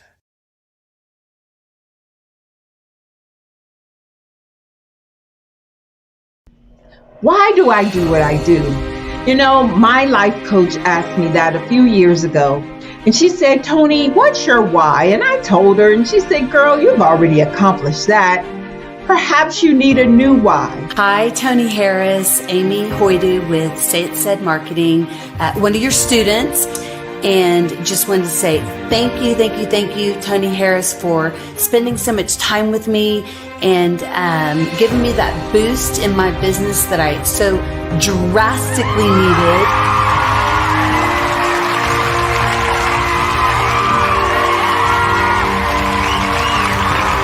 My why is to touch, move, and inspire my clients to take drastic steps to be better than they were before they met me. I'm a resource. I'm a connector. I want to help people build deeper relationships that are beneficial to their life and business. That's what I do best. So, first thing you got to do is show up. And speaking is a way to magnetically attract your ideal client to you. How many of you use social media that way? Absolutely, and this is how you look to the world. Drastic steps are the steps that are needed to be successful. And my business is drastic denotes a mindset. getting out of your comfort zone, doing something that you don't necessarily feel comfortable doing, want to do, but you know it's a necessary step to be successful in your business. I get the most satisfaction when I see my connections flourishing into relationships long after I am gone. Hi, my name is Jasmine Augustine with Media Jasmine, and I've joined several networking and referral groups in the area. And Network in Action Northeast Houston with Tony Harris Taylor is one of the best organizations that I've joined. I love that piece of what I do, and it is what fuels my fire.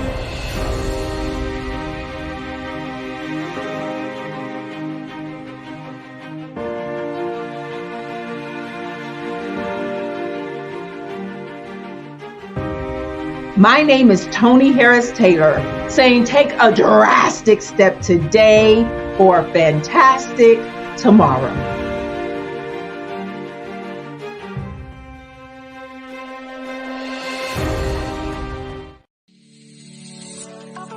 Did you know that our black dollar only lasts for 6 hours in our community?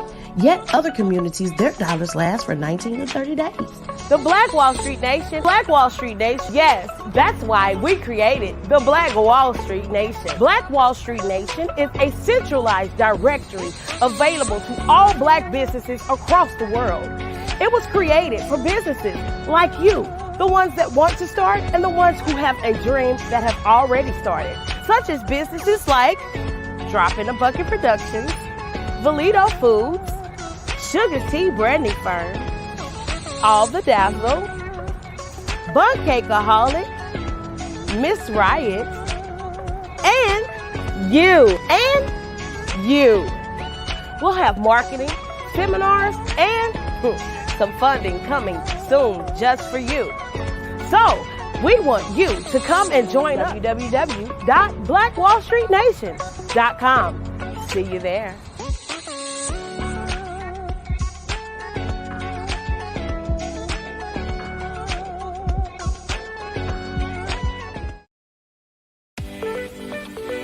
You are in the right place at the right time.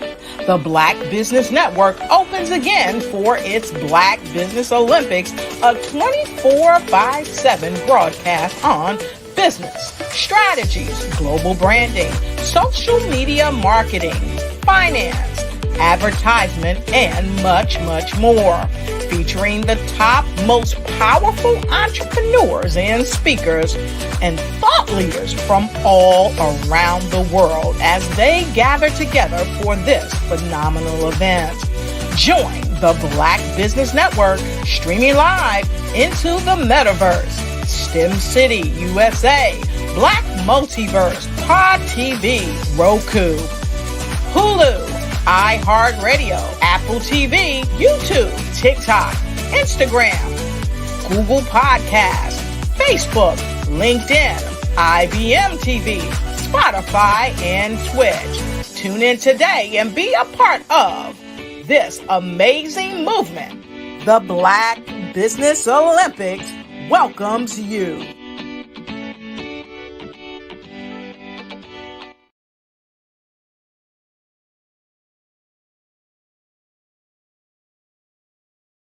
Hey guys, my name is Caden. I'm the CEO of Caden Teaches, and my genius is teaching kids about financial literacy.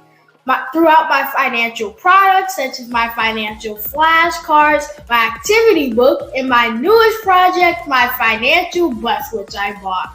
And on the bus, it has a mock bank where kids will learn how to deposit and withdraw money, a mock grocery store where kids will be able to learn how to have a family budget, and a mock stock exchange where kids will even be able to learn how to invest in stocks.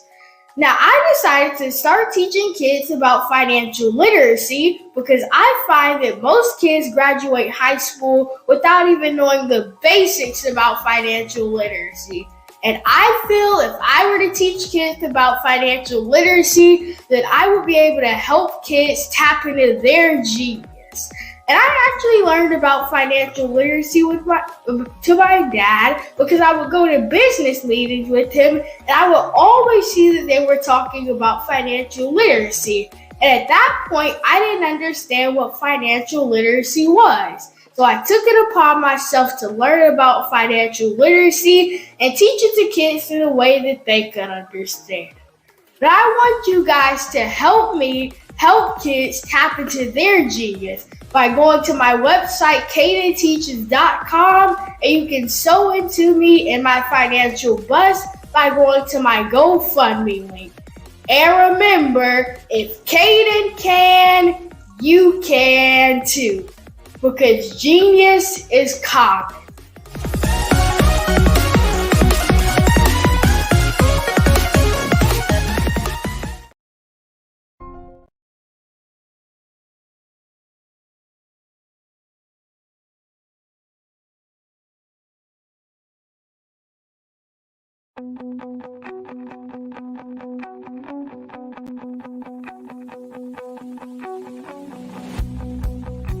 I am Black Business. From the moment I wake until the time I sleep. Yes, I am Black Business. I am Black Business. Tell me, are you Black Business? I am Black Business. Do you support Black businesses? Listen, I support Black business because I am Black Business. Black Business Expo, one of the largest business showcases in the history of Black business in the world. The world!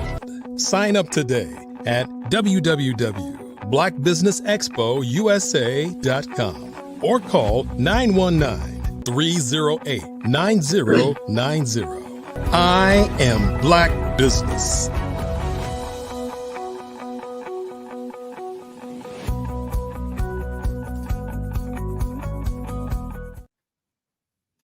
And good morning, business owners, entrepreneurs, thought leaders, and corporations. Welcome to the Black Business Network. My name is Coach Kimberly Williams, and I am your business moderator for this morning on the Black Business Network. The Black Business Network is a 24-hour business network showcasing Black business owners, entrepreneurs, and thought leaders worldwide. See, we have speakers from North Carolina, London, Singapore, Africa, Japan, and cities all over the United States. The Black Business Network is a global community sharing its business knowledge to empower, inspire, and educate businesses about business. Our next speaker is Miss Renata Brown. She is an award-winning CEO of Dreamspire TV and Dreamspire Publications. Renata Brown's zeal for the arts and motivational speaking comes from being an artist. She is the publisher of 3 online magazines, Dreamspire TV Magazine and Arts, and the entertainment magazine, and Inspire.com, which highlights entrepreneurs, Dreamspire books for authors, and motivators. The publications have been covered such events as the Stellar Awards, the Black Music Honors, and the NAACP Awards. She founded and executive produced the GANSPA Awards, Gifted Arts, Neo Soul, and AMP Poetry Awards. 2013 through 2017, Renata is an accomplished songstress, poet, and speaker who began writing poetry at 8 years old. Artistry is not a hobby for Miss Renata Brown. The arts are her passion and ministry. Helping others release their creativity is her mission. I want to present to you none other than Renata Brown. Good morning, Coach Kimberly Williams. Nice to meet you. Glad it is wonderful to meet you too. How are you today? I'm awesome. How about yourself? I am doing great, and I'm excited to hear all about you today. Genius is coming, and I'll see you on the other side. Thank you. Good morning. Another month, another opportunity to be here on the Black Business Olympics. It's always my pleasure to be here and to share with you about the art of collaboration. I do a lot of things, as you heard in my bio, but the main thing that I do is connect people to platforms, resources, and give them a place to shine. And we're happy to use this opportunity to share with you some of the things that we have learned along the way. And so today's topic is, are you an early adapter? So I take my grandniece and my grandnephew to school in the morning, and we have some awesome conversations. And I don't talk to them like the 8 and 9 year olds they are, but I try to expand their horizons, and we may talk everything from business to social things in the morning. So this morning we were talking about early adoption of concepts, and that's something that is so important in your collaborative journey, is to really get ahead of things. I have a saying, if you are with the curve, you probably already missed it. But wherever you join in the curve, it's very important to know what is going on, how does that relate to my business, and how do I collaborate and get on the bus? How do I join? I find, because of what I do with the magazines, we also have our television station, and we do a whole lot of other things as well, including celebrity media and covering award shows. So my network is very vast, and I'm happy and honored to be a part of so many amazing networks. But one thing I find is I often talk to people who don't know about each other. I often talk to people who feel like they are the pioneers in a particular industry or a particular thing that they're doing. And oftentimes I can say, well, I may know 10 people that are doing something similar. Everyone has their own unique spin on it.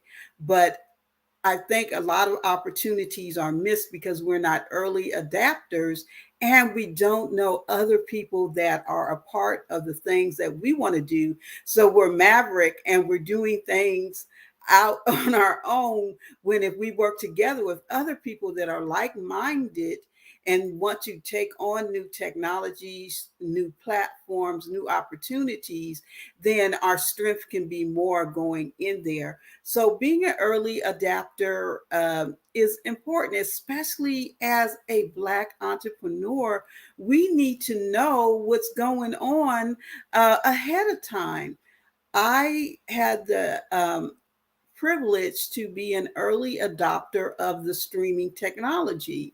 I was introduced to streaming technology almost 15 to 16 years ago. And I remember when I was introduced, and I was excited because I am not a gatekeeper. If I know it, absolutely you can know it. And I was telling people, wow, this is thing called streaming, and people are going to be watching things on their phones and on their computers.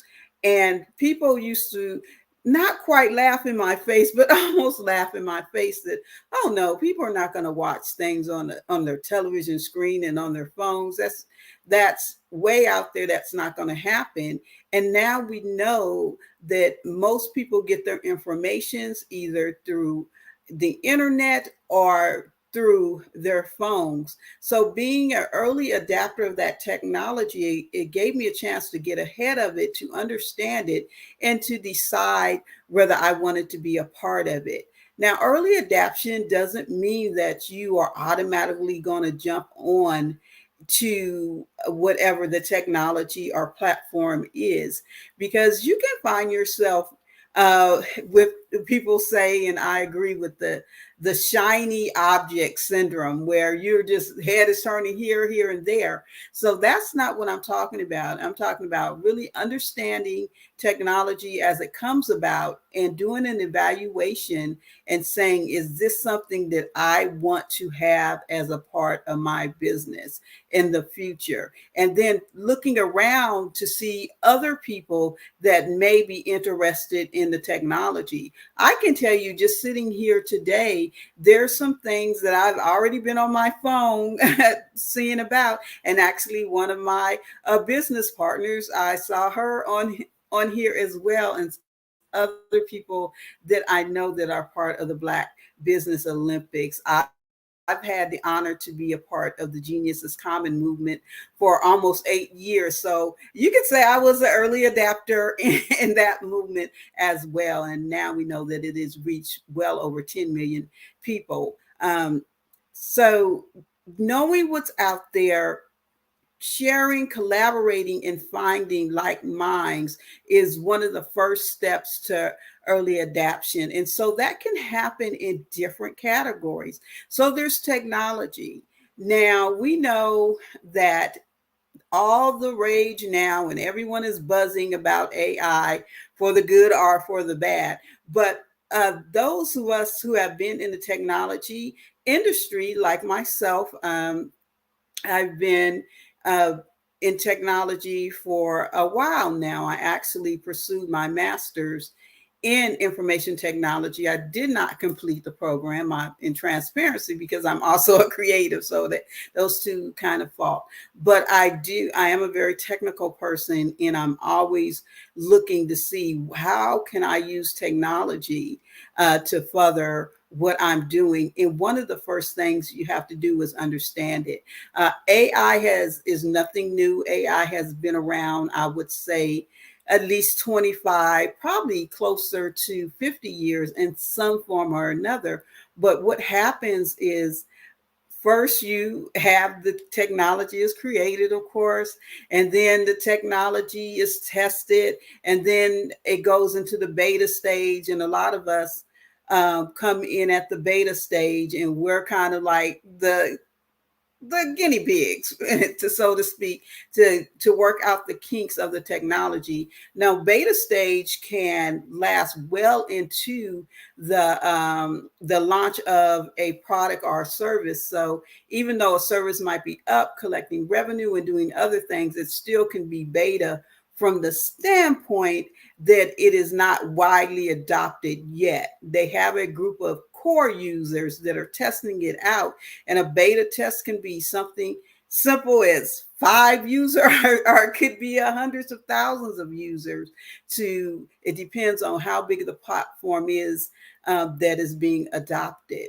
And it's important to sign on to these things, because sometimes as Black entrepreneurs, we find ourselves always joining in at the last stage, always missing the opportunities when they're first coming up. And we know the early adapters is like the early bird. They get the worm, they get the most leverage from that. Now you have to decide when you want to jump in there. One thing I can tell you, going back to when I was introduced to streaming, I made a conscious decision right there that even though I understood the process and what it was not time for me to jump in, because there was some significant problems such as distribution that had not been solved. And so where I was in my business, it wasn't advantageous for me to drop in at that point.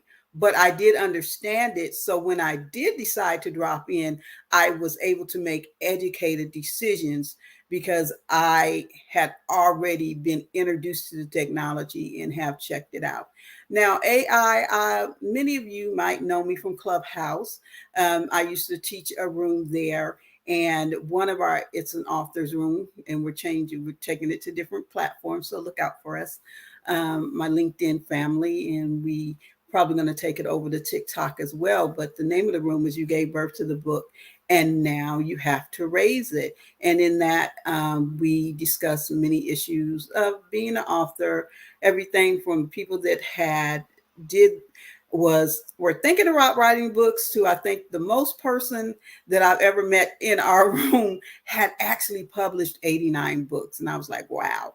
So we work with a lot of different authors wherever they were and publishers in their journey. And some of these discussions that we've had of late before we moved away from the platform is a Chat GPT. And I'm a fan, but I also let people know Chat GPT is a tool. So once you know how to use the tool, you can use it to your benefit. And some people, they were like many people who say, "Oh no, I don't want to learn about that. I'm just fine where I'm at, and I've just been doing it my way."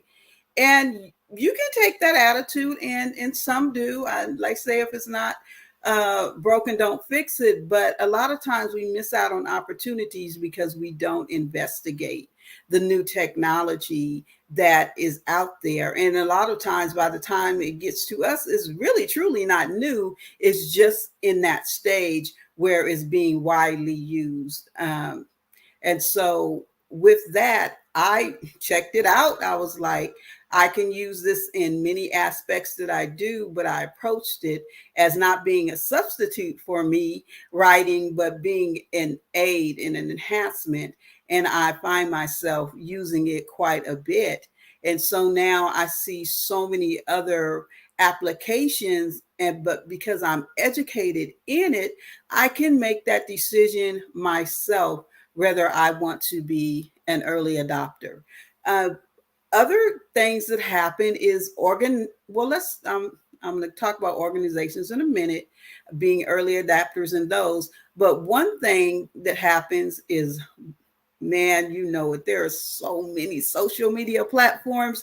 I used to be able to count them maybe on one hand, but now there are so many different social media platforms that are popping up, and different portals. So where to go, what to do, how do I know what's for me? Should I just be on Facebook, Instagram, and LinkedIn and call it a day, or should I investigate some of the other platforms that are out there?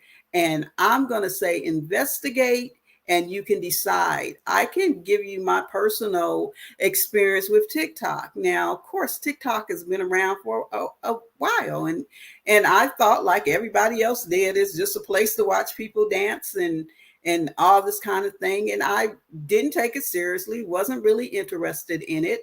And I was like, okay, well, I'm going to open an account. One thing I can tell you that I do, if there's something I think I may have an interest in or I want to learn about later, I will go ahead and reserve my space. So I'm on there. So I went ahead, I opened a personal account on TikTok, and I also opened a business page.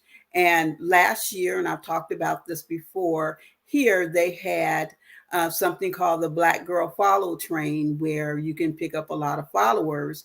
African-American women were following African-American women, and it grew, and it was actually at the height of it last December, millions of Black women following other Black women, and it just became a thing.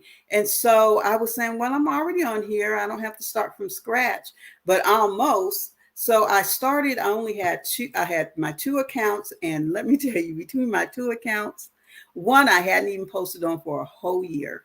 And the other one, I kind of just posted here and there, and I had a total of 200 followers, 25 on my personal and 100 and something on my business account. But when I adapted, when I jumped in, when I saw that this Black Girl Follow Train was really catching fire, I said, well, I'm already over on the space. Let me go ahead and study what I need to do to gain that.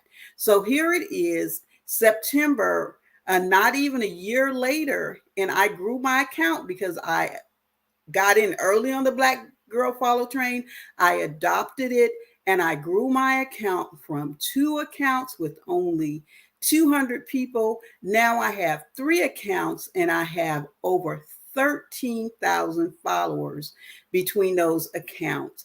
And my personal brand just surpassed my business brand is as far as followers. We have 4,400 on the personal and 4,400 on the business. And then on our third account, our third business account, we have over 3,500 followers. And so now I'm learning, okay, now that I get you here, how do I engage? And someone put me onto a technology, not a technology, but a strategy. And I've been using that strategy by posting positive affirmations and getting people to affirm yes. So by adopting the platform, checking it out, because I could have just left it there. Oh, that's TikTok. All they do is dance over there. But I've adopted it. I jumped on and I was able to grow my account. I can't even do the numbers of thousands, probably over 1,000%, because I investigated, I adopted, I executed, and now I am sitting from 200 last year to over 13,000 this year, and still growing and learning how to engage. Right now, TikTok shops, and I'm not a paid advertiser, but I'm just giving you this example. TikTok shops used to have 5,000 to 10,000 followers. They are using a whole new system so you can get a TikTok shop as long as you have an LLC. And they're giving you all kinds of incentives right now through the end of the month to join. I joined maybe about 3 months ago. I just reserved my space, did the basic things that I had to do to reserve it. So now when I get ready to run it up and really get into it, sales, I already have my space. So learn what's going on, see if they fall into what you want to do as an entrepreneur, and go ahead and do that. So with social media, there are so many different things that are going on, and you don't have to adopt everything, or you don't have to be on everything, but find out what you're getting the most traction on and what is working for you. And don't be afraid to try something different, because that might be that space where you get heard and seen, and that you can run your business up, and that you can connect with other like-minded people as well. So investigate. I'm going to give you an assignment for those of you that are out there listening. I want you to investigate one social media platform that you're not that familiar with, but you've heard about and you've been kind of like, yeah, no, but investigate it, see what's going on there. Look around. If we're talking about collaboration, find out who else is on there and what their experience, and go with people that are getting the engagement, are doing the things that you want to do, and find out some of the strategies that are working for them. And don't be afraid to jump in, because it may be that place that you should be that is going to put you on to the next step and next opportunity in your business. So that's social media. Now, there are organizations, and oh my goodness, I'm going to have to get some water, and I don't have any right here. Excuse me, but I'm about to choke. I'm going to be right here. You can hear me still. I am so sorry about that. Dr. Kelly's going to kill me. I usually try to have my water here, but my voice just got very dry. But so there are organizations that you need to decide, should I be a part of them? Like I said, I don't hold the tea. We talk about the tea. Excuse me. I share my knowledge. I am anti-gatekeeping. So one organization as a Black entrepreneur that is really getting a lot of buzz, and you might want to think about joining, is Forbes Black. So Forbes, like the magazine Forbes Black, but it's spelled Forbes BLK. They're offering membership right now, and they're having their first conference in Atlanta. And since I live in Atlanta, it was a no-brainer. The membership portion is open to men and women. Now, men, I'm going to talk to you for a minute. Sometimes men are not early adapters, and they come in at the last. Forbes, when I saw Forbes Black, I was thinking, well, maybe this is just an organization for women, because everyone I see applying, and it is a short application process. It's free, so there's no charge to join. You do have to have a bio, and be a member of LinkedIn, and they also ask for your Instagram information as well. The process, it took maybe less than a week, and I was approved to be a member of Forbes Black. And like I said, I saw many of my counterparts in business join in. So I said, let me check it out and see if this is something that would be a fit for what I want to do and what I'm doing. And so when I checked it out, I was like, yes, this is in line with my values. It's in line with where I'm going as a business. It's in line with my philosophy of collaborating. So I did submit my application and was accepted. But once I went over there and found out the information, I was like, well, this is open to all Black entrepreneurs. It's open to artists and authors, but yet I just see mainly women applying. And I want to let men know, in case you didn't know and you haven't checked it out, Forbes Black is a platform for all Black entrepreneurs, and is, supported by Forbes, and we all know Forbes, the business magazine. So I think it's a great opportunity, especially in this environment. I'm just going to leave that right there, that we live in, that we come together and we are in a space with other Black entrepreneurs that are going and doing amazing things.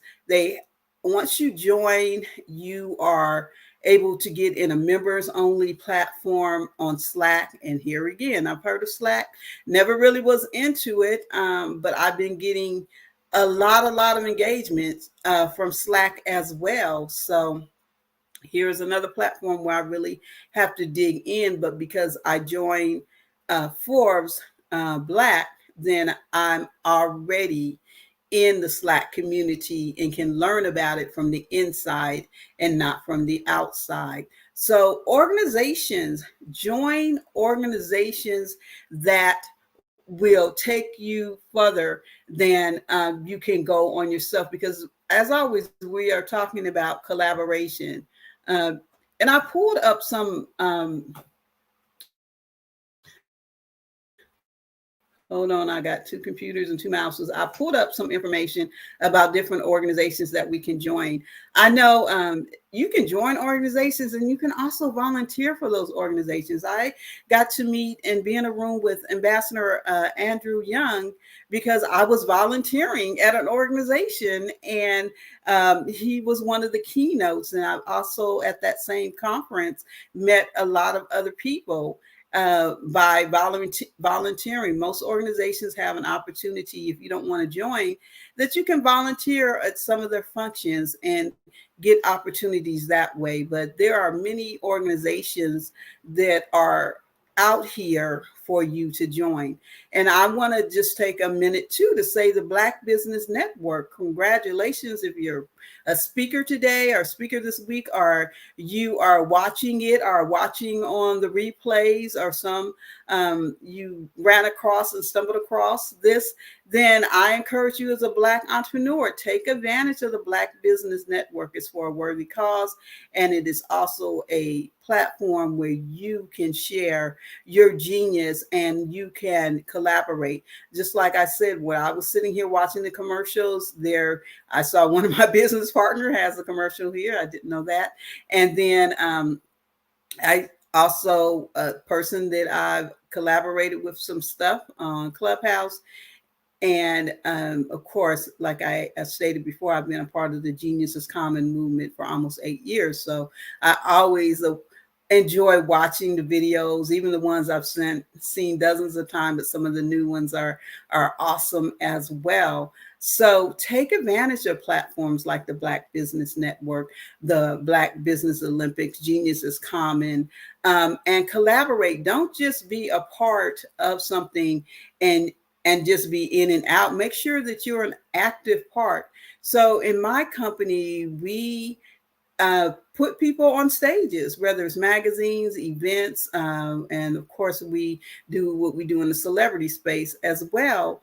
But what baffles me sometimes is that people don't let people know where they are and where they can be found and the company that they keep. So don't only join these organizations, but be an active part and let people know you're a part of them, because you never know, your next 6-figure, 7-figure deal could just be one connection away. But people don't even know that you belong, that first, you're not joining these organizations, you're not taking advantage of them. And secondly, once you're in there, you're not participating in the organizations. On LinkedIn, I'm very intentional, and it's been about 4 years ago, on my LinkedIn, I made a conscious decision. I said, I'm going to stop collecting people, because we do that, right? We collect people. Let's connect with people. That's where the power is. Not just to say I have numbers. Now, my background before I left corporate was a data analyst. And so I'm a number person. Don't get me wrong. But one of the most important things is not just to run your numbers up, but to make genuine connections with people and have that as your mindset. Not just that I want to do business with you, but I want to connect with you. And the connection may be just for me to send you over to someone else, and that's fine. I have established relationships with people, and they've gone ahead and connected them with other people, and they've gone ahead and do more business and have more contact than I do. And that's perfectly fine, because that's what it's here. That's what it's all about. So collab, connect, investigate, adopt, find out what is going on. Don't get stuck in that same circle. Don't get stuck in that same group. Expand. One thing I didn't like a couple years ago, and I guess some people still say it, oh, well, I don't have any room for new friends. I don't have any room in my circle. If your circle is not evolving and growing, you might want to rethink about that, because you may be keeping yourself from going to that next level because you're satisfied with the circle that you're in. Now, I'm not saying your circle has to be dynamic and huge and big, because my circle, honestly, is the people who really know me and can get a hold of me is probably very small. But my network is massive and expansive.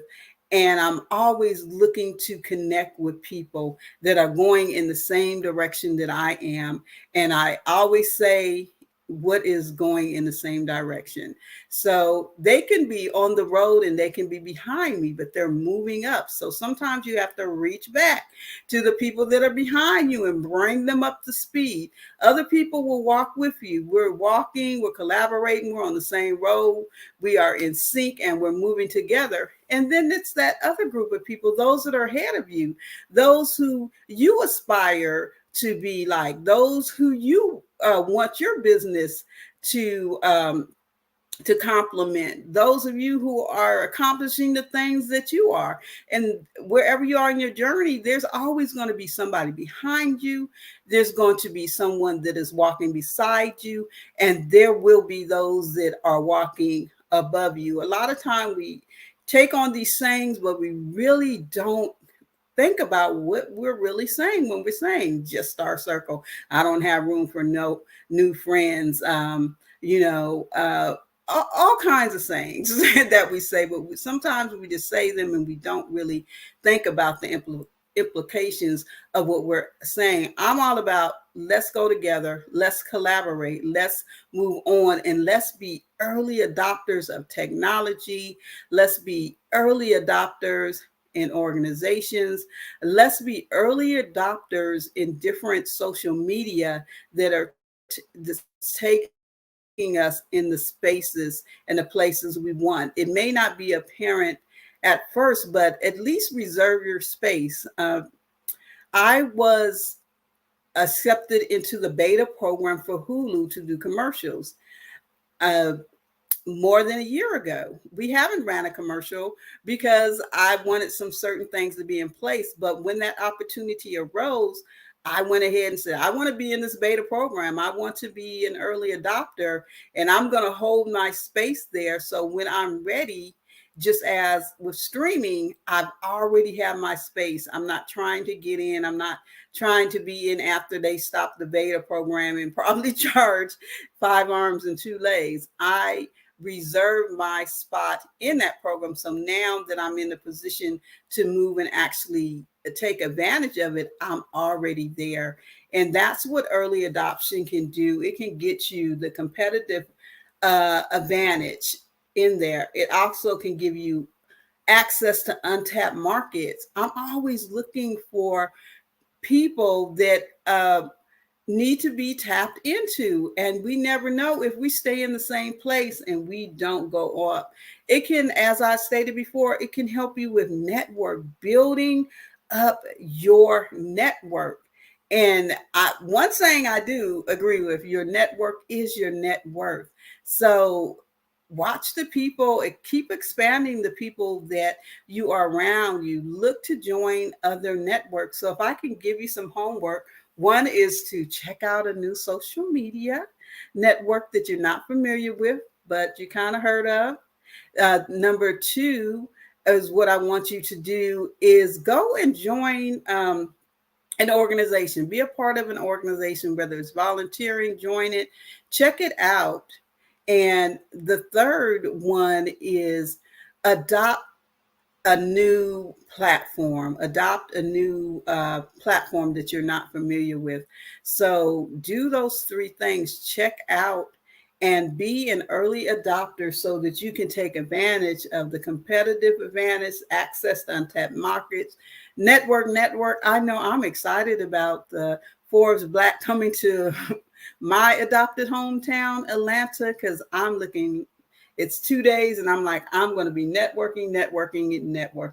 I am trying to work my mouse with some of my other points, but be an early adopter, get in the mix with things, let people know where you are and what you're doing. Create that buzz around you. If you're not excited about it, how do you expect anybody else to be excited about it? So those are the things that I want you to take away from today. I am Renata Ray. I am a part of the Genius is Common movement. I am also an entrepreneur. We are launching 2 platforms this year. We just launched Authors Tea TV, and that is a platform for authors. And I'm so excited about it because we're going to be hosting teas all over the country, and we're going to be doing some virtual ones all over the world. So I'm excited about Authors Tea TV. We just did our initial launch. Look out, the television show will be coming out soon. We just released 8 magazines. We do magazines a little different.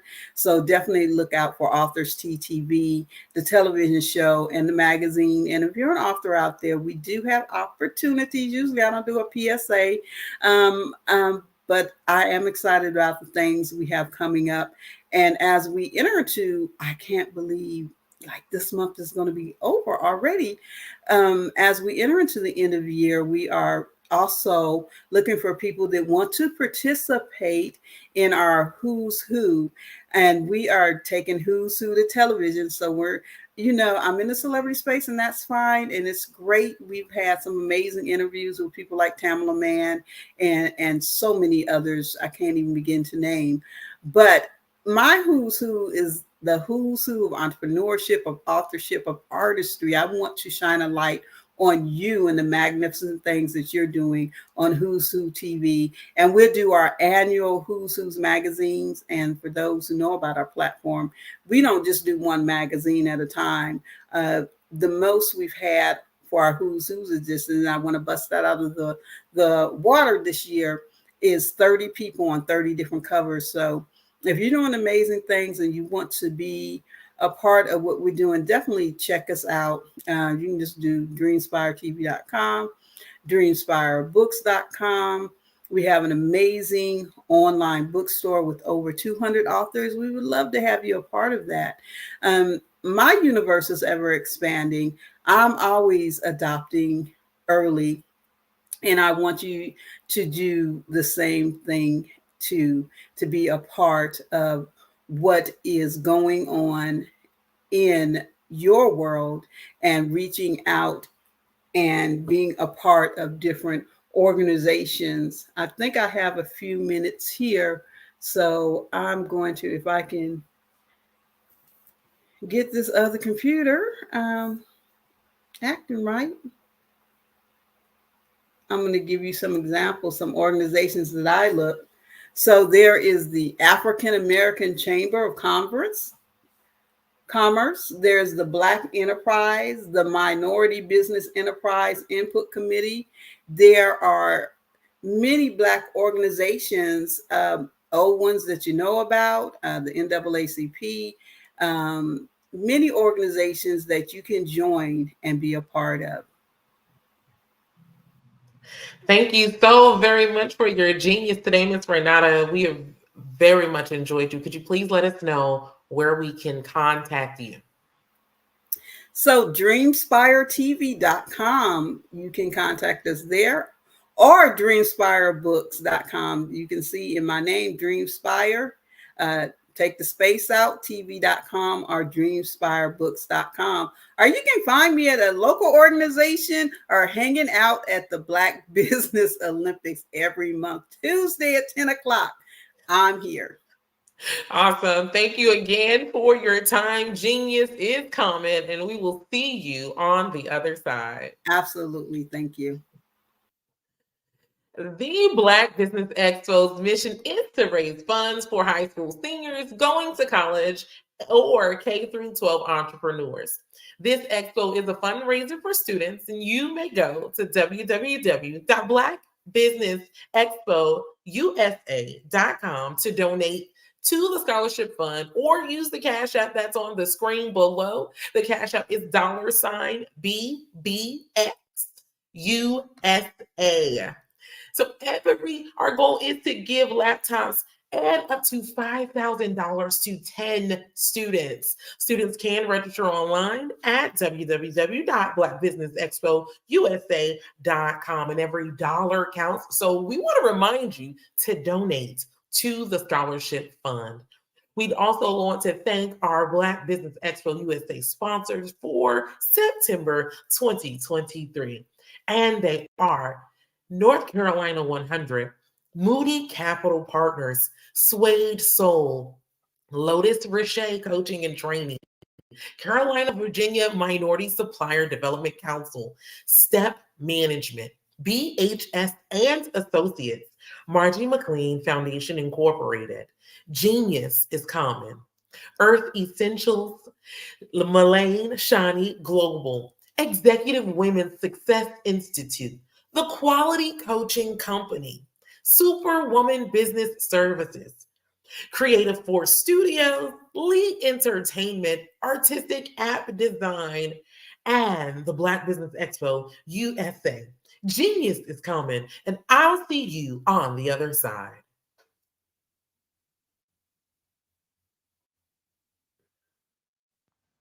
Genius is common, and my genius is nutritional strategy. I am Shawnee Smith, the owner and creator of Can Do Spice. Can Do Spice was created because I knew that adding herbal and mineral supplements to my diet did not have to be boring.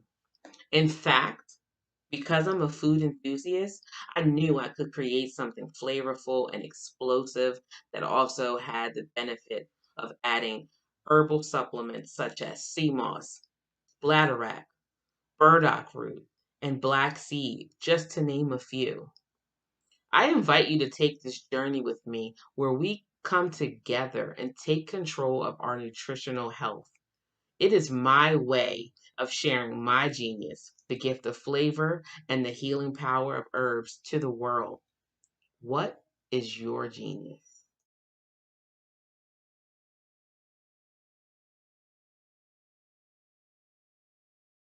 I'm Kennedy Harris. My genius is being an entrepreneur. I'm the CEO of K-Lock, a company where I develop my very own line of kids supplements. I currently market my multivitamin for kids to help combat weak immunity. During the pandemic, research has shown that having a strong immune system is key to fighting off disease. My vitamins are for kids, but adults can benefit from them as well. I'm adding a proprietary blend to my supplement line. I want to create my own blend so that I have a competitive edge in the marketplace. Staying healthy is important to me so that we live longer and have healthier lives. My website is klockproducts.com. That is K-L-O-C-K. Genius is common.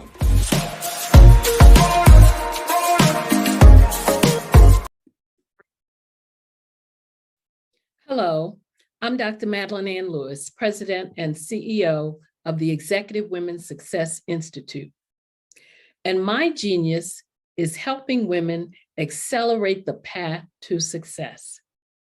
You know, I was blessed to have strong women in my life who encouraged, motivated, and pushed me to do my best and to never even think about giving up on my dreams.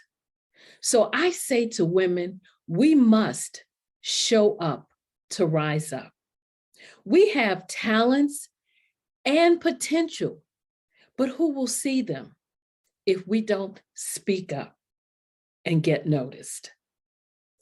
I know that women are a tremendous resource on this planet, and there is nothing more fulfilling than helping a woman tap into her full potential. I do this because I want to be a part of helping as many women as I can to show up, to rise up. I do this because genius is common. Are you a forward-thinking entrepreneur or business owner? The world is changing faster than ever, and it's time to pivot and adapt to the future. Hello LLC is here to help you do just that.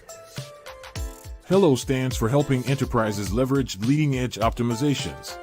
Our innovative solutions can streamline operations, reduce overhead costs, and give you a competitive edge in a market projected to reach $5 trillion by 2030. By pivoting to the metaverse, businesses can tap into a rapidly growing market that is projected to be a significant part of daily life for 25% of Americans by 2026. As a full digital metaverse agency, the Hello LLC can help you create custom solutions to streamline operations, increase productivity, reduce costs, and drive brand recognition. Why should you pivot to the metaverse with the Hello LLC? By leveraging cutting-edge technology, you can provide immersive experiences for your customers, expand your global reach, and unlock new revenue streams. Contact us today to make the pivot.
Dr. Eric Kelly III and a host of phenomenal speakers from all around the globe for this 7-day virtual event that you don't want to miss.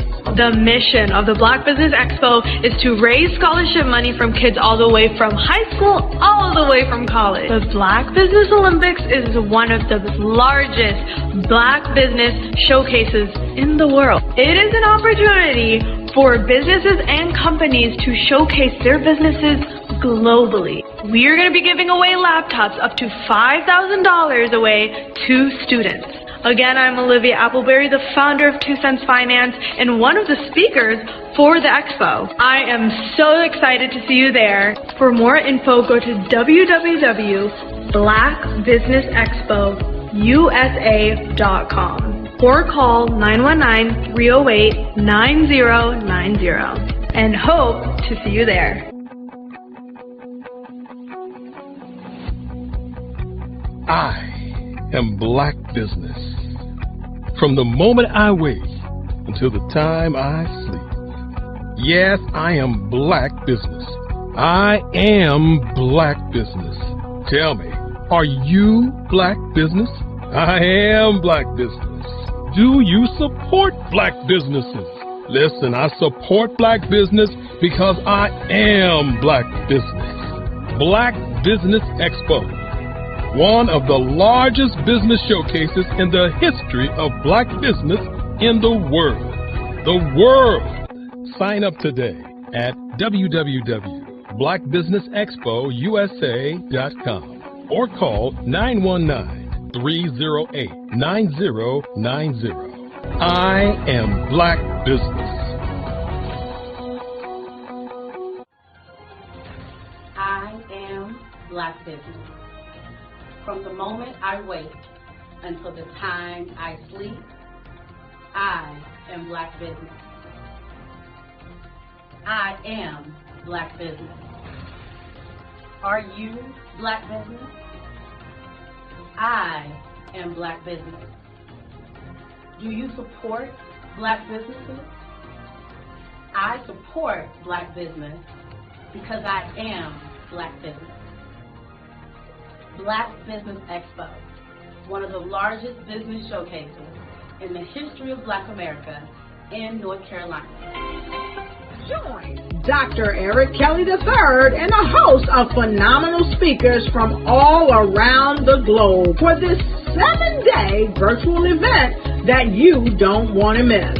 The mission of the Black Business Expo is to raise scholarship money from kids all the way from high school, all the way from college. The Black Business Olympics is one of the largest Black business showcases in the world. It is an opportunity for businesses and companies to showcase their businesses globally. We are going to be giving away laptops up to $5,000 away to students. Again, I'm Olivia Appleberry, the founder of 2 Cents Finance and one of the speakers for the expo. I am so excited to see you there. For more info, go to www.blackbusinessexpousa.com or call 919-308-9090 and hope to see you there. I am Black Business. From the moment I wake until the time I sleep. Yes, I am Black Business. I am Black Business. Tell me, are you Black Business? I am Black Business. Do you support Black businesses? Listen, I support Black business because I am Black Business. Black Business Expo, one of the largest business showcases in the history of Black business in the world. I'd like you to imagine with me, if you will, opening an app where you can collaborate with like-minded individuals from around the world, get inspiration and in-app tools to launch and grow your business, as well as share your knowledge and earn compensation, all in one app. Well, the name of that app is Truso, short for Truly Social. Hi, I'm Matthew Newman, the founder and CEO of Truso.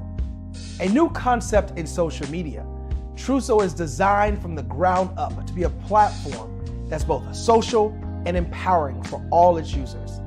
How exactly do we do that? I'm glad you asked. First, Truso brings the world together via video. Psychologists assert that video provides a significantly more effective connection than audio only. When you enter a community on Truso, you're face to face. Second, on Truso, you don't have to have 1 million followers to monetize. Our business model allows all hosts and moderators to monetize, no matter the size of your following, by 1, producing fee-based content, and 2, inviting others to join the platform as subscribers. Even more, Trousseau has an in-app resource library with over 100 free resources, forms, and documents to help you build your brand and grow your business. Third, Trousseau is inclusive. The deaf and hard of hearing communities make up 360 million people worldwide. Unlike audio-only apps, Trousseau embraces his community, providing a networking platform that allows them to participate via video and closed captioning. We even have a deaf and hard of hearing foundation in the works as well. Fourth, Trousseau is both social and safe. We refer to Trousseau as a virtual extension of the beauty shop, barbershop, and brainchild of the community. A place where there's laughter, along with wisdom, growth-oriented conversation, and genuine connections in a safe space. Trousseau even has proprietary security to ensure we maintain a safe environment for everyone. Where are we at now? Trousseau is live, y'all. We've launched in beta and we're acquiring users daily. We have an incredible development and marketing team, plus amazing celebrity influencers at the table, helping us spread the word around the globe, beginning within the African diaspora and beyond by creating a safe space for growth, connection, and collaboration. We're truly excited about Trousseau. We've created something special for which there is a global market. And we invite you to embark on this journey with us as a shareholder. The future for Trousseau is truly bright. Join us and let's go there together.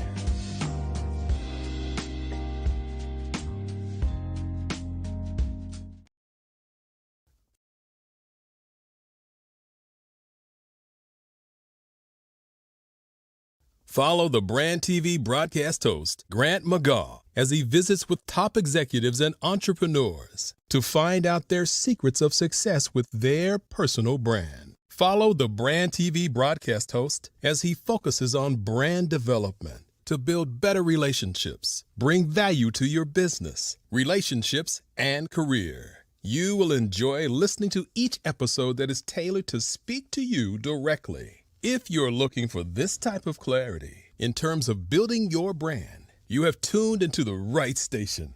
Each episode will help you to shape a conversation in the 5-star BDM network of 20,000 professionals and become a springboard for your corporate engagement and business opportunities. Each guest will frame their story in the areas of personal branding, business development, career development, financial empowerment, and technology innovation.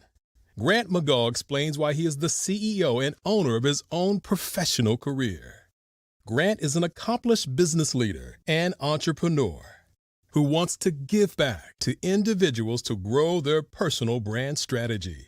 Tune in as he weaves his story about new possibilities, while to you exceed expectations. If you love storytelling, this show will make for fun.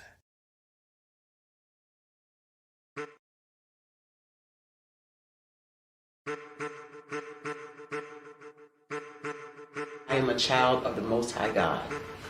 He has gifted me in ways that I could not even imagine and didn't know.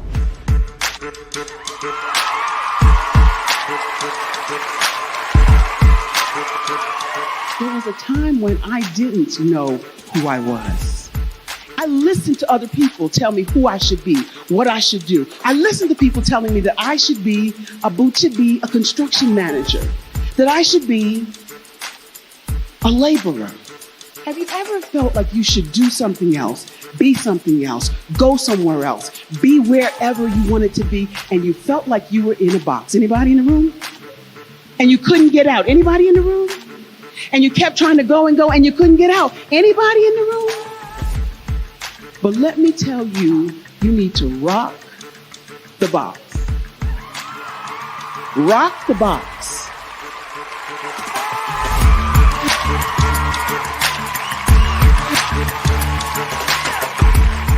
I am engaging, inspiring, and empowering.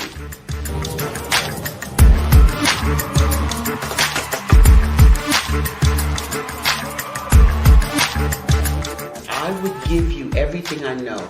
Just by touching you, if I could, by osmosis, give you every single thing I've learned, I've gone through, I know I would. We know that's not possible, but as it is possible, I love to share information with people. Some of you out there, people have told you that you can't be, you can't have, you can't do. But I will tell you, like Kingston said, you can, you must, and you will. If it's to be, it's going to be me. You got to say it. If it's to be, it's going to be. If it's to be, it's going to be. If it's to be, it's going to be.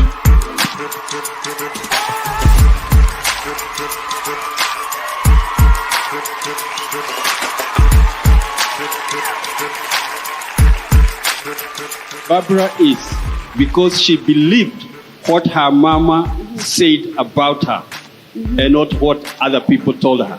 Every day you wake up, when you're in a situation, it's your choice whether it's an advantage or the disadvantage. She gained her confidence and her life, and now she is a testimony. If I can help you elevate yourself, then I feel like I'm elevating my own self as well. What you know and I know together can change the world.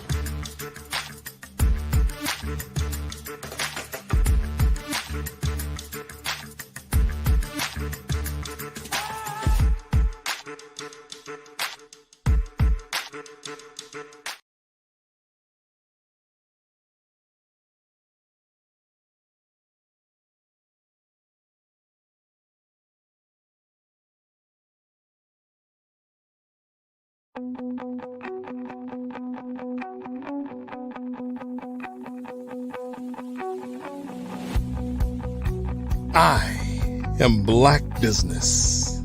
From the moment I wake until the time I sleep. Yes, I am Black Business. I am Black Business. Tell me, are you Black Business? I am Black Business. Do you support Black businesses? Listen, I support Black business because I am Black Business. Black Business Expo, one of the largest business showcases in the history of Black business in the world. The world!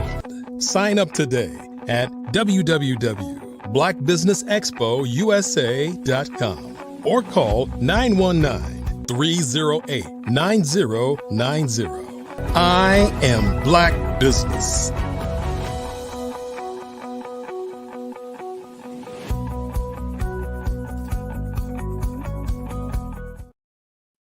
And good morning, business owners, entrepreneurs, thought leaders, and corporations, and welcome to the Black Business Network. My name is Coach Kimberly Williams, and I am your business moderator for the Black Business Network. The Black Business Network is a 24-hour business network showcasing Black businesses, business owners, entrepreneurs, and thought leaders worldwide. We have speakers from North Carolina, London, Singapore, Africa, Japan, and all other cities all across the United States. The Black Business Network is a global community sharing its business knowledge to empower, inspire, and educate businesses about business. Today, we have Dr. Tandra Price. She is a speaker, an author, a trainer, and a networking coach. With over 15 years of experience as a network marketer and sales professional, Dr. Tandra created her next venture coaching and created an empowerment movement for women in business and those aspiring. This concept quickly became successful, which led Tandra to create Conversations Over Coffee. And Tandra's Women Empowerment Brands focuses on connections, networking, and resources. Much of Tandra's success is attributed to her focus on training women to focus on 10 things before 10 o'clock and ensuring that they have the mindset, goals, communication, and support systems in place. She is the highly acclaimed magazine, Tap In, a magazine that highlights exceptional business people globally. I want to present to you none other than the Dr. Tandra Price.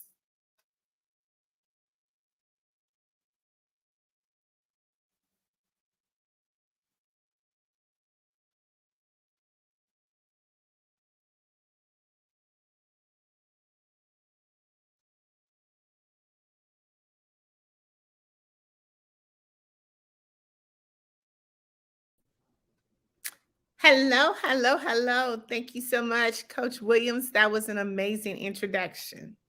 I'm so grateful to be able to introduce you. We're excited to hear from you today. Genius is common, and I will see you on the other side. Awesome. Thank you so much. Well, I'm excited to be here again. My name is Dr. Tandra Price, and I am an international two-time best speaker. I am a network strategist, and I'm the proud owner and editor and publisher of Tapped In Magazine, a widely recognized global publication. Our magazine has 5 editions, one for women, men, speakers, authors, and coaches. Tapped In Magazine solves the problems of making it easier for entrepreneurs to spread their message, expand their network, and reach a broader audience that will potentially generate more leads. Today, we're going to be talking about mastering the art of communications, and we're going to break that down into 5 areas of mastering the art of communication. The first thing we're going to be talking about is the best way to start a conversation. We always want to know when is or how is the best way to start a conversation. 2, we're going to be talking about when is the best time to network. That is something that has been so underlooked and misunderstood about what networking really is. 3, do we have a plan? We always got to have a plan when it comes to us being able to prospect and generate leads. 4, we're going to look at how do LinkedIn play a part into this whole thing of building conversations. And 5, we're going to talk about how Tapped In Magazine can help you reach your goals in building and mastering the art of communication. Were you ever aware that approximately every 2 minutes, somewhere in the world, this big, amazing world that we have is engaging in a conversation? Probably not. We probably don't really think about it like that.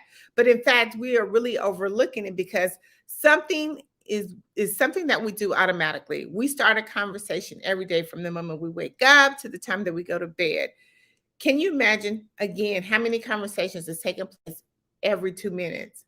I'm about to reveal some strategies that I've personally used and all of my team members have used in order to really master the art of communication. But I want to take a real deeper look into really some platforms that we are using because of this new technology that we have, and because of the way the world is transitioning.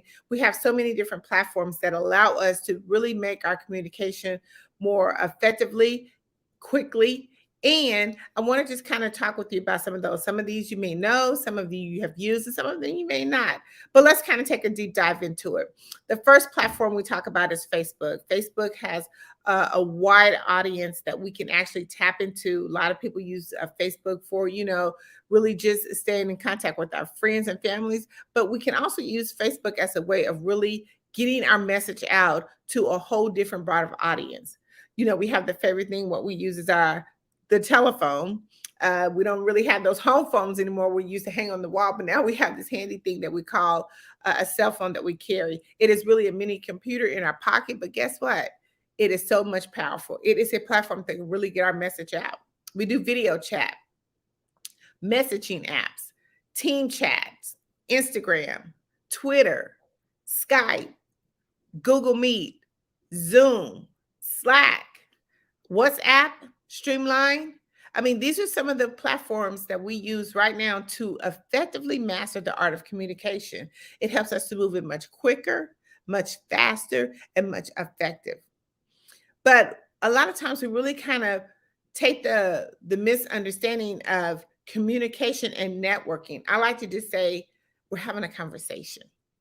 And I like to put it under the umbrella of communication, because at any time an individual is sharing information or insight in their area of expertise, that's really what it is. Let me say it again. Anytime that an individual is sharing information or insight in their area of communication and in their area of expertise, it's communication.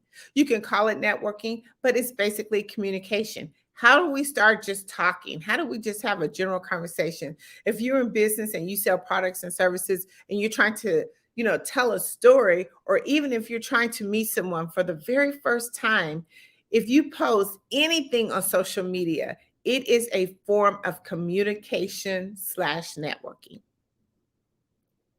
Okay, so you must ensure that you're sending your message to the target audience, and we want to be clear and concise in a message that is going to be compelling and it's going to hit in the right spots.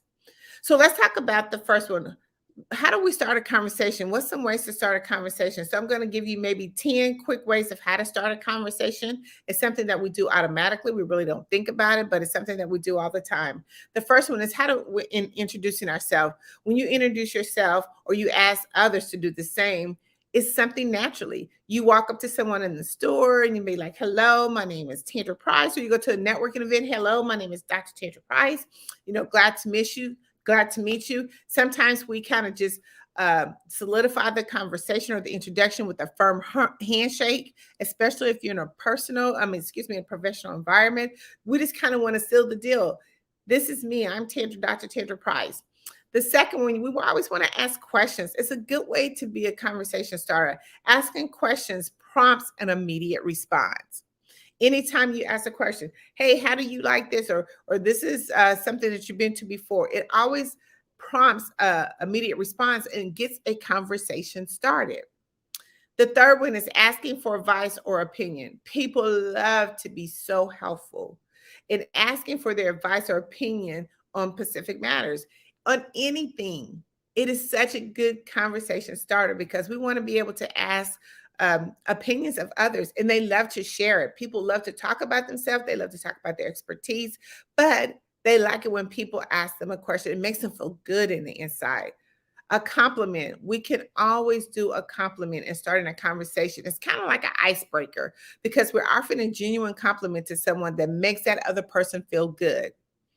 And that's why it is so important. Hey, I went into the store the other day, was going to go on vacation, saw a lady sitting next to me. She was trying on some shoes. And I said, oh my God, those shoes look so beautiful on your feet. Are those your vacation shoes? And we just started a conversation because one, she was debating whether she wanted to buy the shoes or not. But because I gave her a compliment that made her feel good, she bought those pair of shoes. Make observations is the fifth one. Let's make observations about our surroundings or events itself. If you're, say, pumping gas and the weather's bad, make an observation to the person next to you. Oh my God, the rain is coming in. I want to hurry up and get in. Or if you're at a networking event, ask about, hey, have you been to this event before? Do you know anyone at the event? Always look at your observation, your environment around you. It's a great way to start a conversation. Our sixth way of starting a conversation is using humor. Using humor, again, is another icebreaker. Making a funny joke, a playful comment can really help ease the tension in a conversation because when you go into a networking event or you meet someone for the very first time, we're all tense because we don't know what to say. We don't know what the reaction is going to be. But when you actually find something that can just break the ice, it kind of puts everybody in their comfort zone, kind of at a comfort level. 7, storytelling is the best way to start a conversation. Why is that? Because it encourages them to share their own story. It helps you to be able to have that listening ear to see if if this is going to be a great prospect for you or if you have a referral for that person. But people love to share their stories because we really never know what their day is or what's going on. And sometimes when people just sit down and share a story with you, it just generates a conversation of no other. 8, the 8th way of starting a conversation is we want to make sure that we show genuine interest. Please do not be talking to people and then be all sideways and looking different ways because we want to show that we are really interested in what someone is having to say.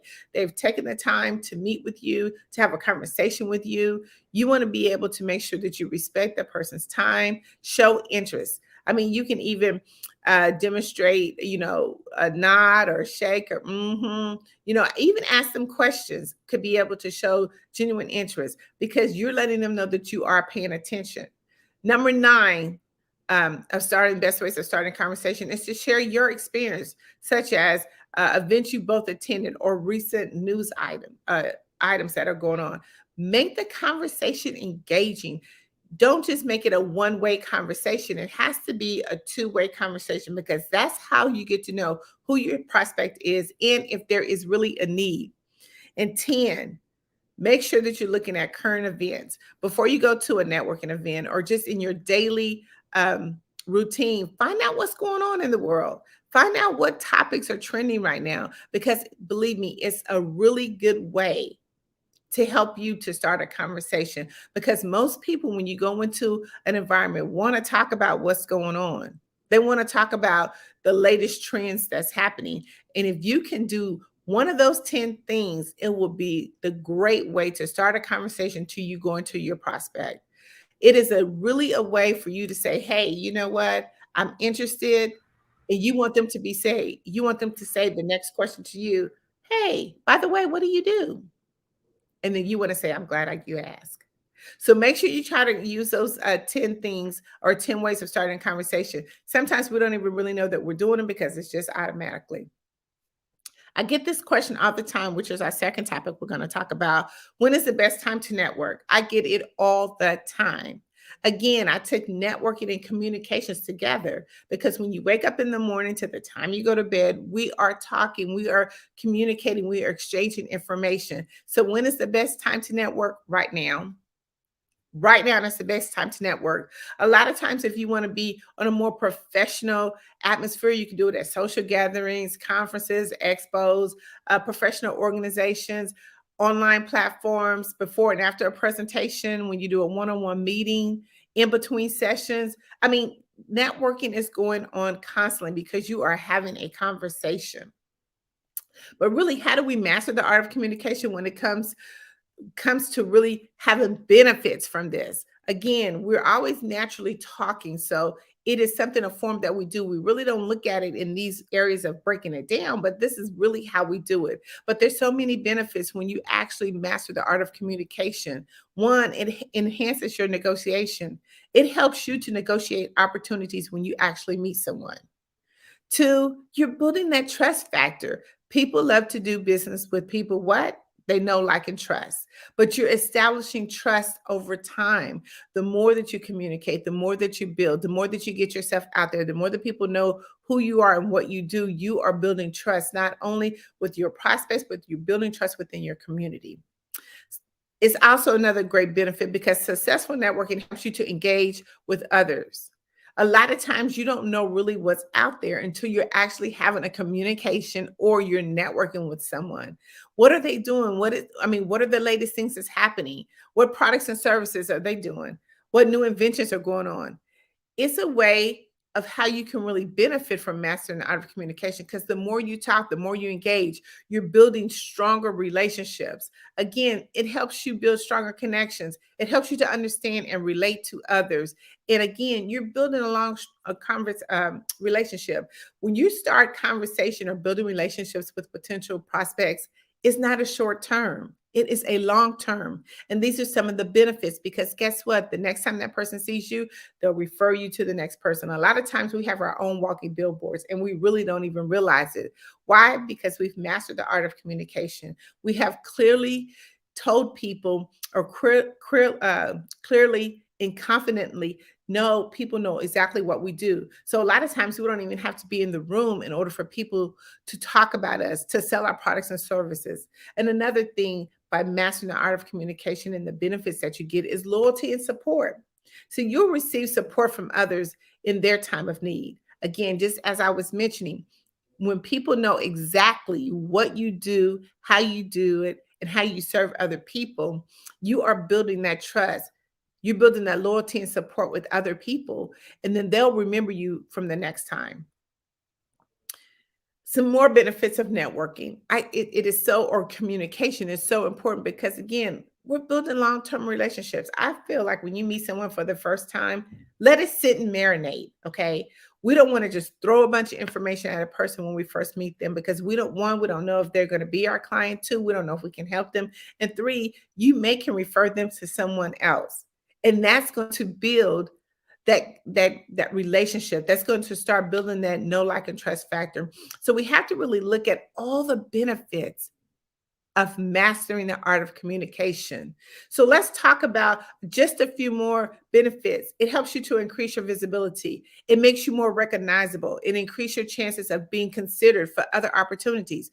Again, we're building our own walking billboards, whether you know it or not. When you are actually talking to someone, you've served people, you've been in the community, you've been seen over and over and over, you are building and increasing your visibility. So the next time someone is at a meeting or they're walking around, they'll be like, hey, have you seen Tapped In magazine? I mean, they have some captivating covers. They are really expanding their visibility, and you want to be on the front cover of their magazine.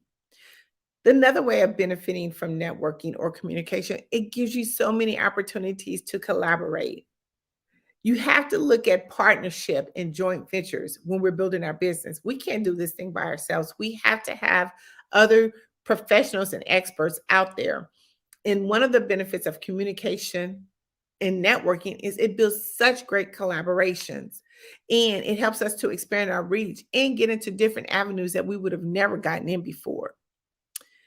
The third one is access to resources. It gives you information, tools, resources, or even helps you with your own introductions of other people who can help you grow your business. A lot of times we don't look at the many resources that happen. A lot of times if you need a website, there's a resource. If you need a CRM system, there's a resource. If you need professional photos, which we should all have to help grow our business, it's just a tool that can give you resources. That's the benefits. You really want to build on the benefits of communication and networking. Brand awareness, it helps you to promote your brand. A lot of times when we get into business, we do a lot of different things. We get our websites, we get our LLC, we get all these other things. But if people don't know who you are, how are they going to do business with you? They're not going to knock on your door and say, oh, by the way, what's the name of your business? Building communication and mastering the art of communication, the benefits of it, it helps you to build that brand awareness. And it gives you access to decision makers that sometimes you would have never been able to get into the room with. It is an industry trend. You stay informed about all the latest trends, innovations, and developments that are taking place. A lot of times we don't look at it like that. We look at it, if we go into a networking event, one, we already don't want to be there, but two, we feel like that is something like a chore, but it's really not. Again, when you master the art of communication, you are communication and networking 24/7. It never stops. Anytime, again, that you are trying to send a message out, no matter what platform you're using, when you're trying to communicate with the masses, you are mastering the art of communication. But we got to do it effectively and efficiently. We have to be clear and concise so our prospects know exactly what it is that we do. And the last benefit, and this is just some of the benefits, there's so many more benefits we could talk about, but business growth. For entrepreneurs and business owners, networking can help you attract clients, customers, investors, and suppliers to help you grow your business. We want to talk about the third one. What is the plan? A lot of times when we're thinking about communicating, especially us as entrepreneurs, the first thing we do is when people say networking, we go, oh my God, I don't want to go to a networking event. I hate networking, but what it is that you fail to have a plan when you go into networking. You fail to have a plan when it's time to communicate. We have to do certain things no matter what. When we wake up in the morning to the time we go to bed, when we're talking to people, we always have to have that hidden agenda of what it is that we're trying to get. What's the objective? What are you trying to get? And that's the same thing with the plan. So let's talk about when you go into a networking event. We want to make sure that we're using our time wisely and that we're not wasting time, because we want to make sure that we're in the right place at the right time, talking to the right people. So we got to have a plan. So the first thing we want to talk about is setting a goal. What are your objectives for the event? Are you seeking new clients or partnership? Do you have a clear goal or a focus when you go in there? So a lot of times when we get so many offers, so many invites, whether it's through social media, email, about come to this event, join this event. But if your actual ideal client is not there, you've wasted your time. If you don't have an objective of what you're planning on when you get there, then you've wasted your time. The third thing we want to do is second thing we want to do is we want to research the event. Gather as much information about the event, the schedule, the speakers, who's going to be attending. Identify key people you like to connect with.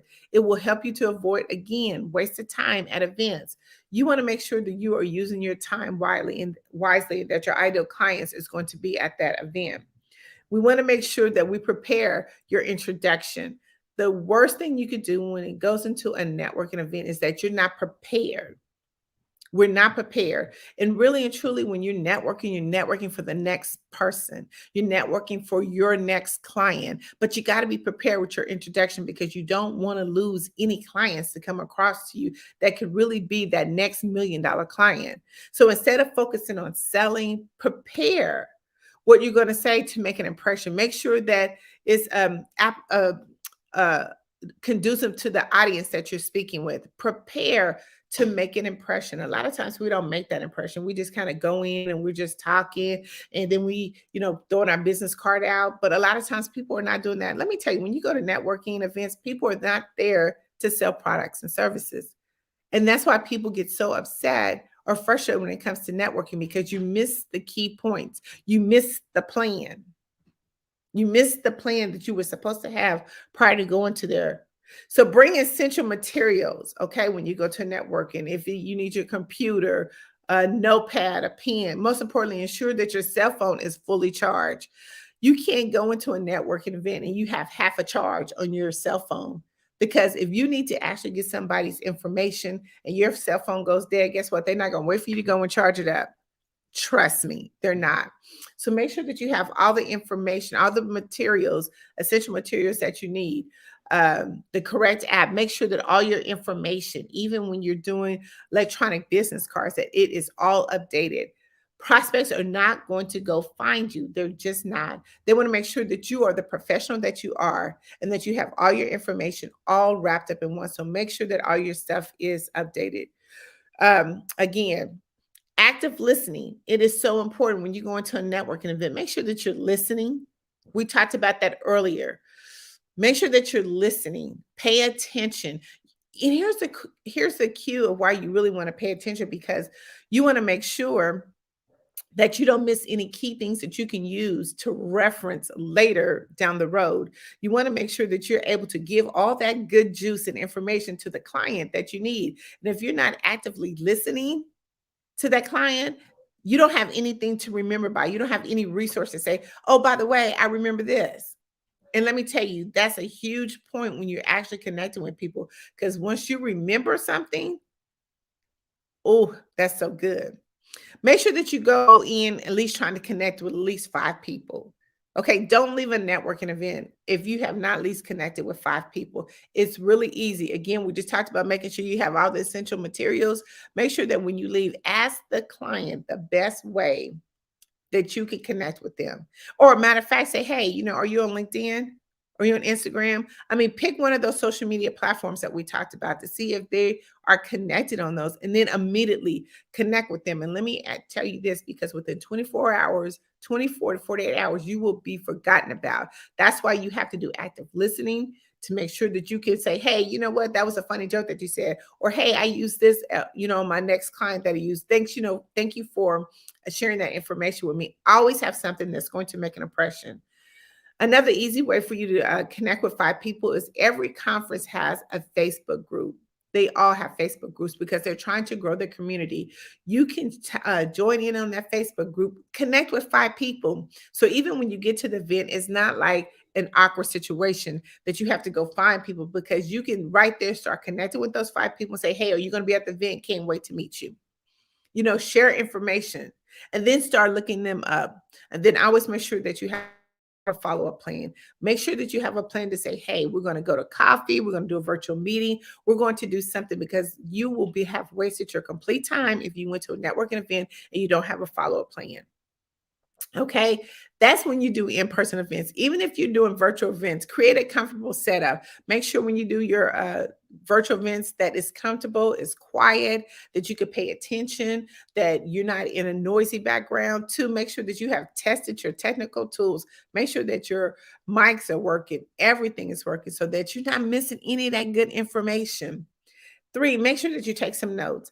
I'm always a note taker because I believe note takers are money makers. So I'm always taking notes, no matter where I'm going, whether I'm doing mentally notes or whether I'm on a virtual call, I'm doing virtual notes, because I want to make sure that I get something from this event that I'm attending. And I want to make sure that I make it an impressionable, a memorable impression to that person.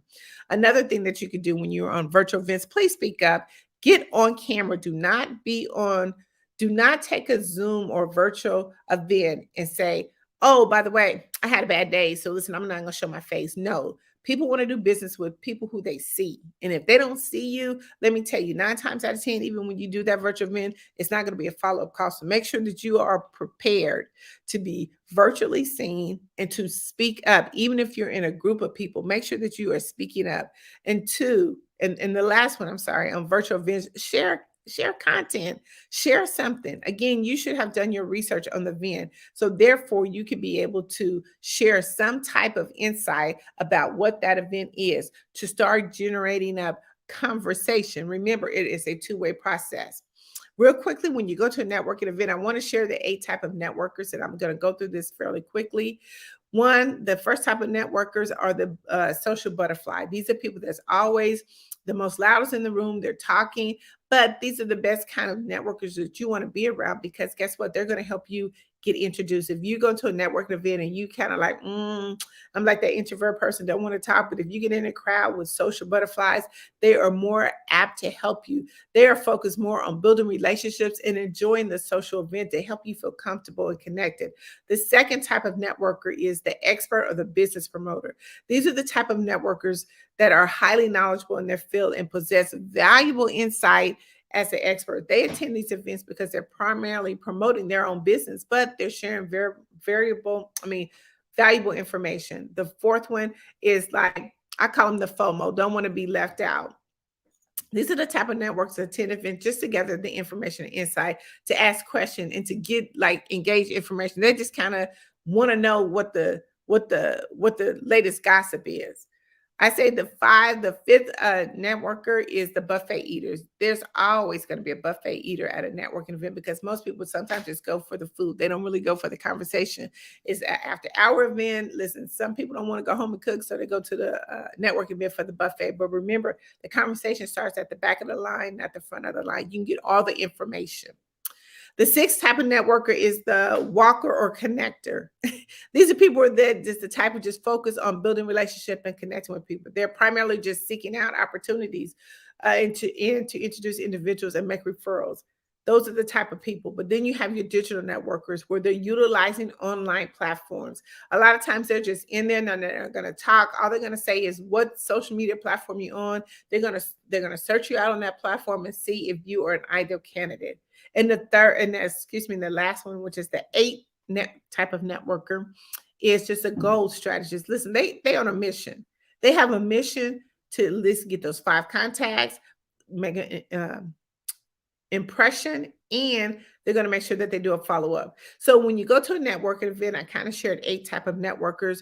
Go in there, do a 360 panoramic view of the room and figure out where they are. They're in different areas of the room. You have your social butterflies in the left. Look at the room. Look how it's designed. Look how people are standing. And we could talk about body language another time, but those are some of the networkers that you want to think about. Now, my favorite is how does LinkedIn come in with all of this information?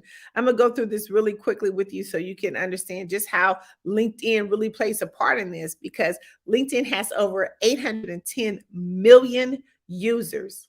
Let me say that again.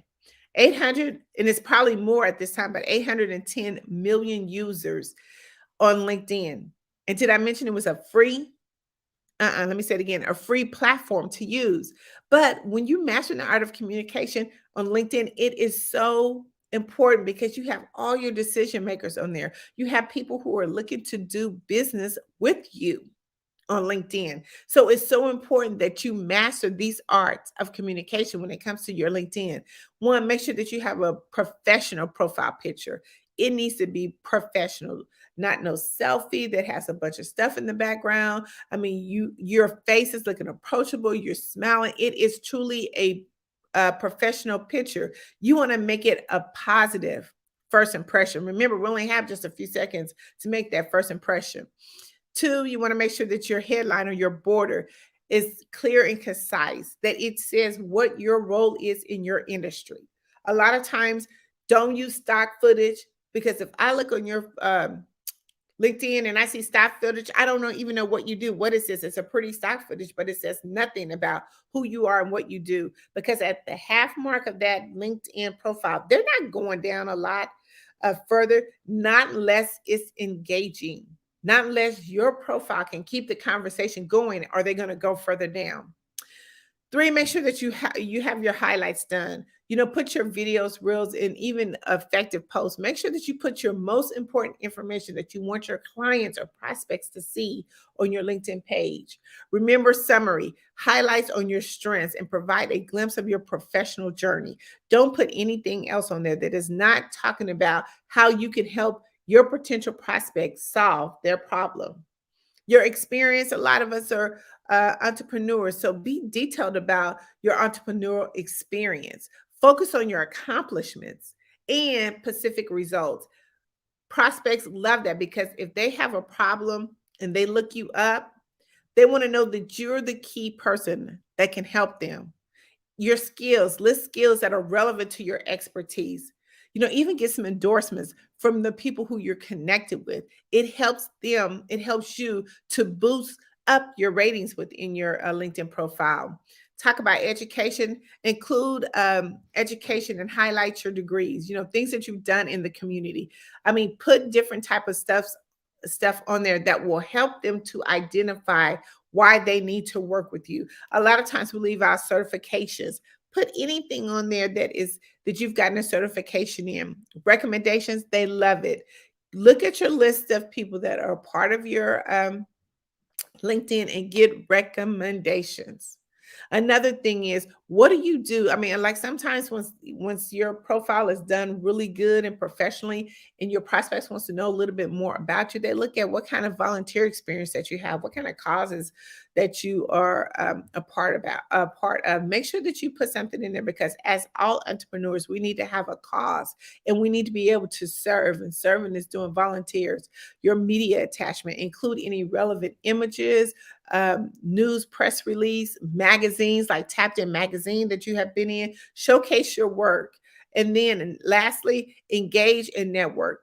When you actually are in LinkedIn and starting to make communication, make sure that you are engaging with the people. Look at their profile. Listen, when you engage, don't put no 1 or 2 comments on there. Don't definitely stay away from emojis. Make sure that you show your potential prospect that you're trying to connect with, that you've actually looked at their profile, you looked at some of their posts, engage in there, say something in there that makes them know that you have actually been tapping into what they're doing. Lastly, I want to talk about Tapped In magazine. I want you to imagine the impact of being featured on the front cover of a global magazine, a renowned published magazine dedicated. We're dedicated to helping entrepreneurs and business owners thrive. And they're experts. We want you to make sure that we can help you to increase your visibility and take you to the next level. It's like unlocking the power. It's like giving you the microphone to your brand and making sure that everyone hears it. So let's think about Tapped In as another way of mastering the art of communication, because it's going to help you spread your message, not only just in a certain community, but it's going to give you a broader area of where you can actually tap into so other people can know who you are. Listen, with Tapped In magazine, we strategically, make sure that we give you a captivating cover. Make sure that people know exactly who you are. That's why I say pictures are everything. It helps you to get credibility and authority in your industry. We help you to amplify your voice. Remember, we are the microphone that is helping you spread that message loudly and clearly. We help you to communication. Listen, every time I go into a meeting, I'm not just there to give you a magazine, because inside this magazine, it's much more than just the pages. Guess what? It's a statement that I'm leaving. When your client sees that you hand them a publication with your face on the front cover, it speaks volumes. It speaks more than words can imagine. And we help you to reach your goals. We kind of look at it overall. Where are you trying to be? Where are you trying to go? And we try to put different strategies and techniques in place to help you reach your goal. It's a multiple platform that we use to help you to reach your goals. See, a lot of times when we think about publications, we don't really think about what it can do, the power that it has. We talk about having the power of networking. Publications is just as important, because you're helping to master the art of communication. Listen, inside that publication, we could talk about several different things. We could talk about what you do, how you do it. We can give people a little introduction about you. But listen, we have a client base of of customers that we help. And those customers, because of us and our leadership, we're helping them to go to another whole platform. So why not highlight them? Highlight something amazing that one of your clients did in the publication. Tapped In Magazine helps you to come up with strategic information to show who you are and what you do in the community and the people that you're helping and the transformation that you're making in their lives. So right now, listen, we're getting close to the end of the year, and Tapped In Magazine is doing something so phenomenal in the holiday issue. You want to be on the front cover of a global publication moving into 2024. A lot of times we have to look at having a lot of time. If you don't have time to send out 100 messages or do 100 or so emails, let the publications be that platform for you. I know a lot of times I don't have time to send out all those messages. And if I had a digital imprint publication that can speak my language, then that would be perfect. So I want you to go to Tap In, that's TAPIN, magazine.org. Let us help you master the art of communication. Let us be able to help you amplify your voice, amplify your brand, amplify who you are and what you do and how people can connect with you. I'm telling you, it's nothing like being on the front cover of a publication and mastering the art of communication. We've talked about a lot of things in a lot of ways on how to master the art of communication. But if we're not talking, then nobody hears our voice. And that is so important. Like Nikki Giovanni says, I love her quote, we have to find a way to let people know that we are there. And if you're not having communication effectively, then they're not going to know that you're there. So either you need to get tapped in or you're going to be tapped out. Dr. Tandra Price, thank you for sharing your expertise with us today. Yes, thank you so much. I appreciate it. Well, again, remember, go to Tap In Magazine. That's TAPIN magazine.org. Check out some of our articles and how you can get featured. Oh, we are so thrilled to have had you with us today. Our genius is common, and we're going to see you on the other side. Bye. Thank you so much.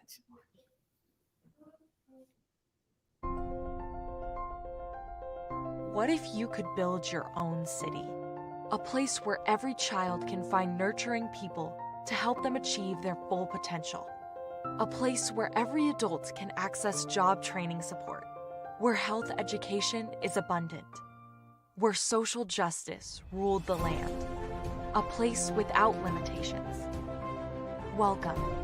You have arrived at STEM City USA. It is what every city should be. A safe and trusted community where you find people and resources to help you become everything you are and beyond. STEM City is unlike anything you have ever experienced. It is a digital twin of the world around you, only better. STEM City is about energy and soul renewal. It is more than a digital world. You can almost feel the power of live cultural events, music, and theater. STEM City promises a better future for children with caring mentors and hands-on activities with dedicated tutors to support our youth. STEM City is your passport to a healthy lifestyle with weekly events addressing our community's many issues. STEM City is your financial well-being with helpful information on wealth management, career advancement, job training, and so much more. STEM City is the community you deserve. It is the city where your dreams can come true. STEM City USA, a place in the sky that is accessible to all who reach for the stars.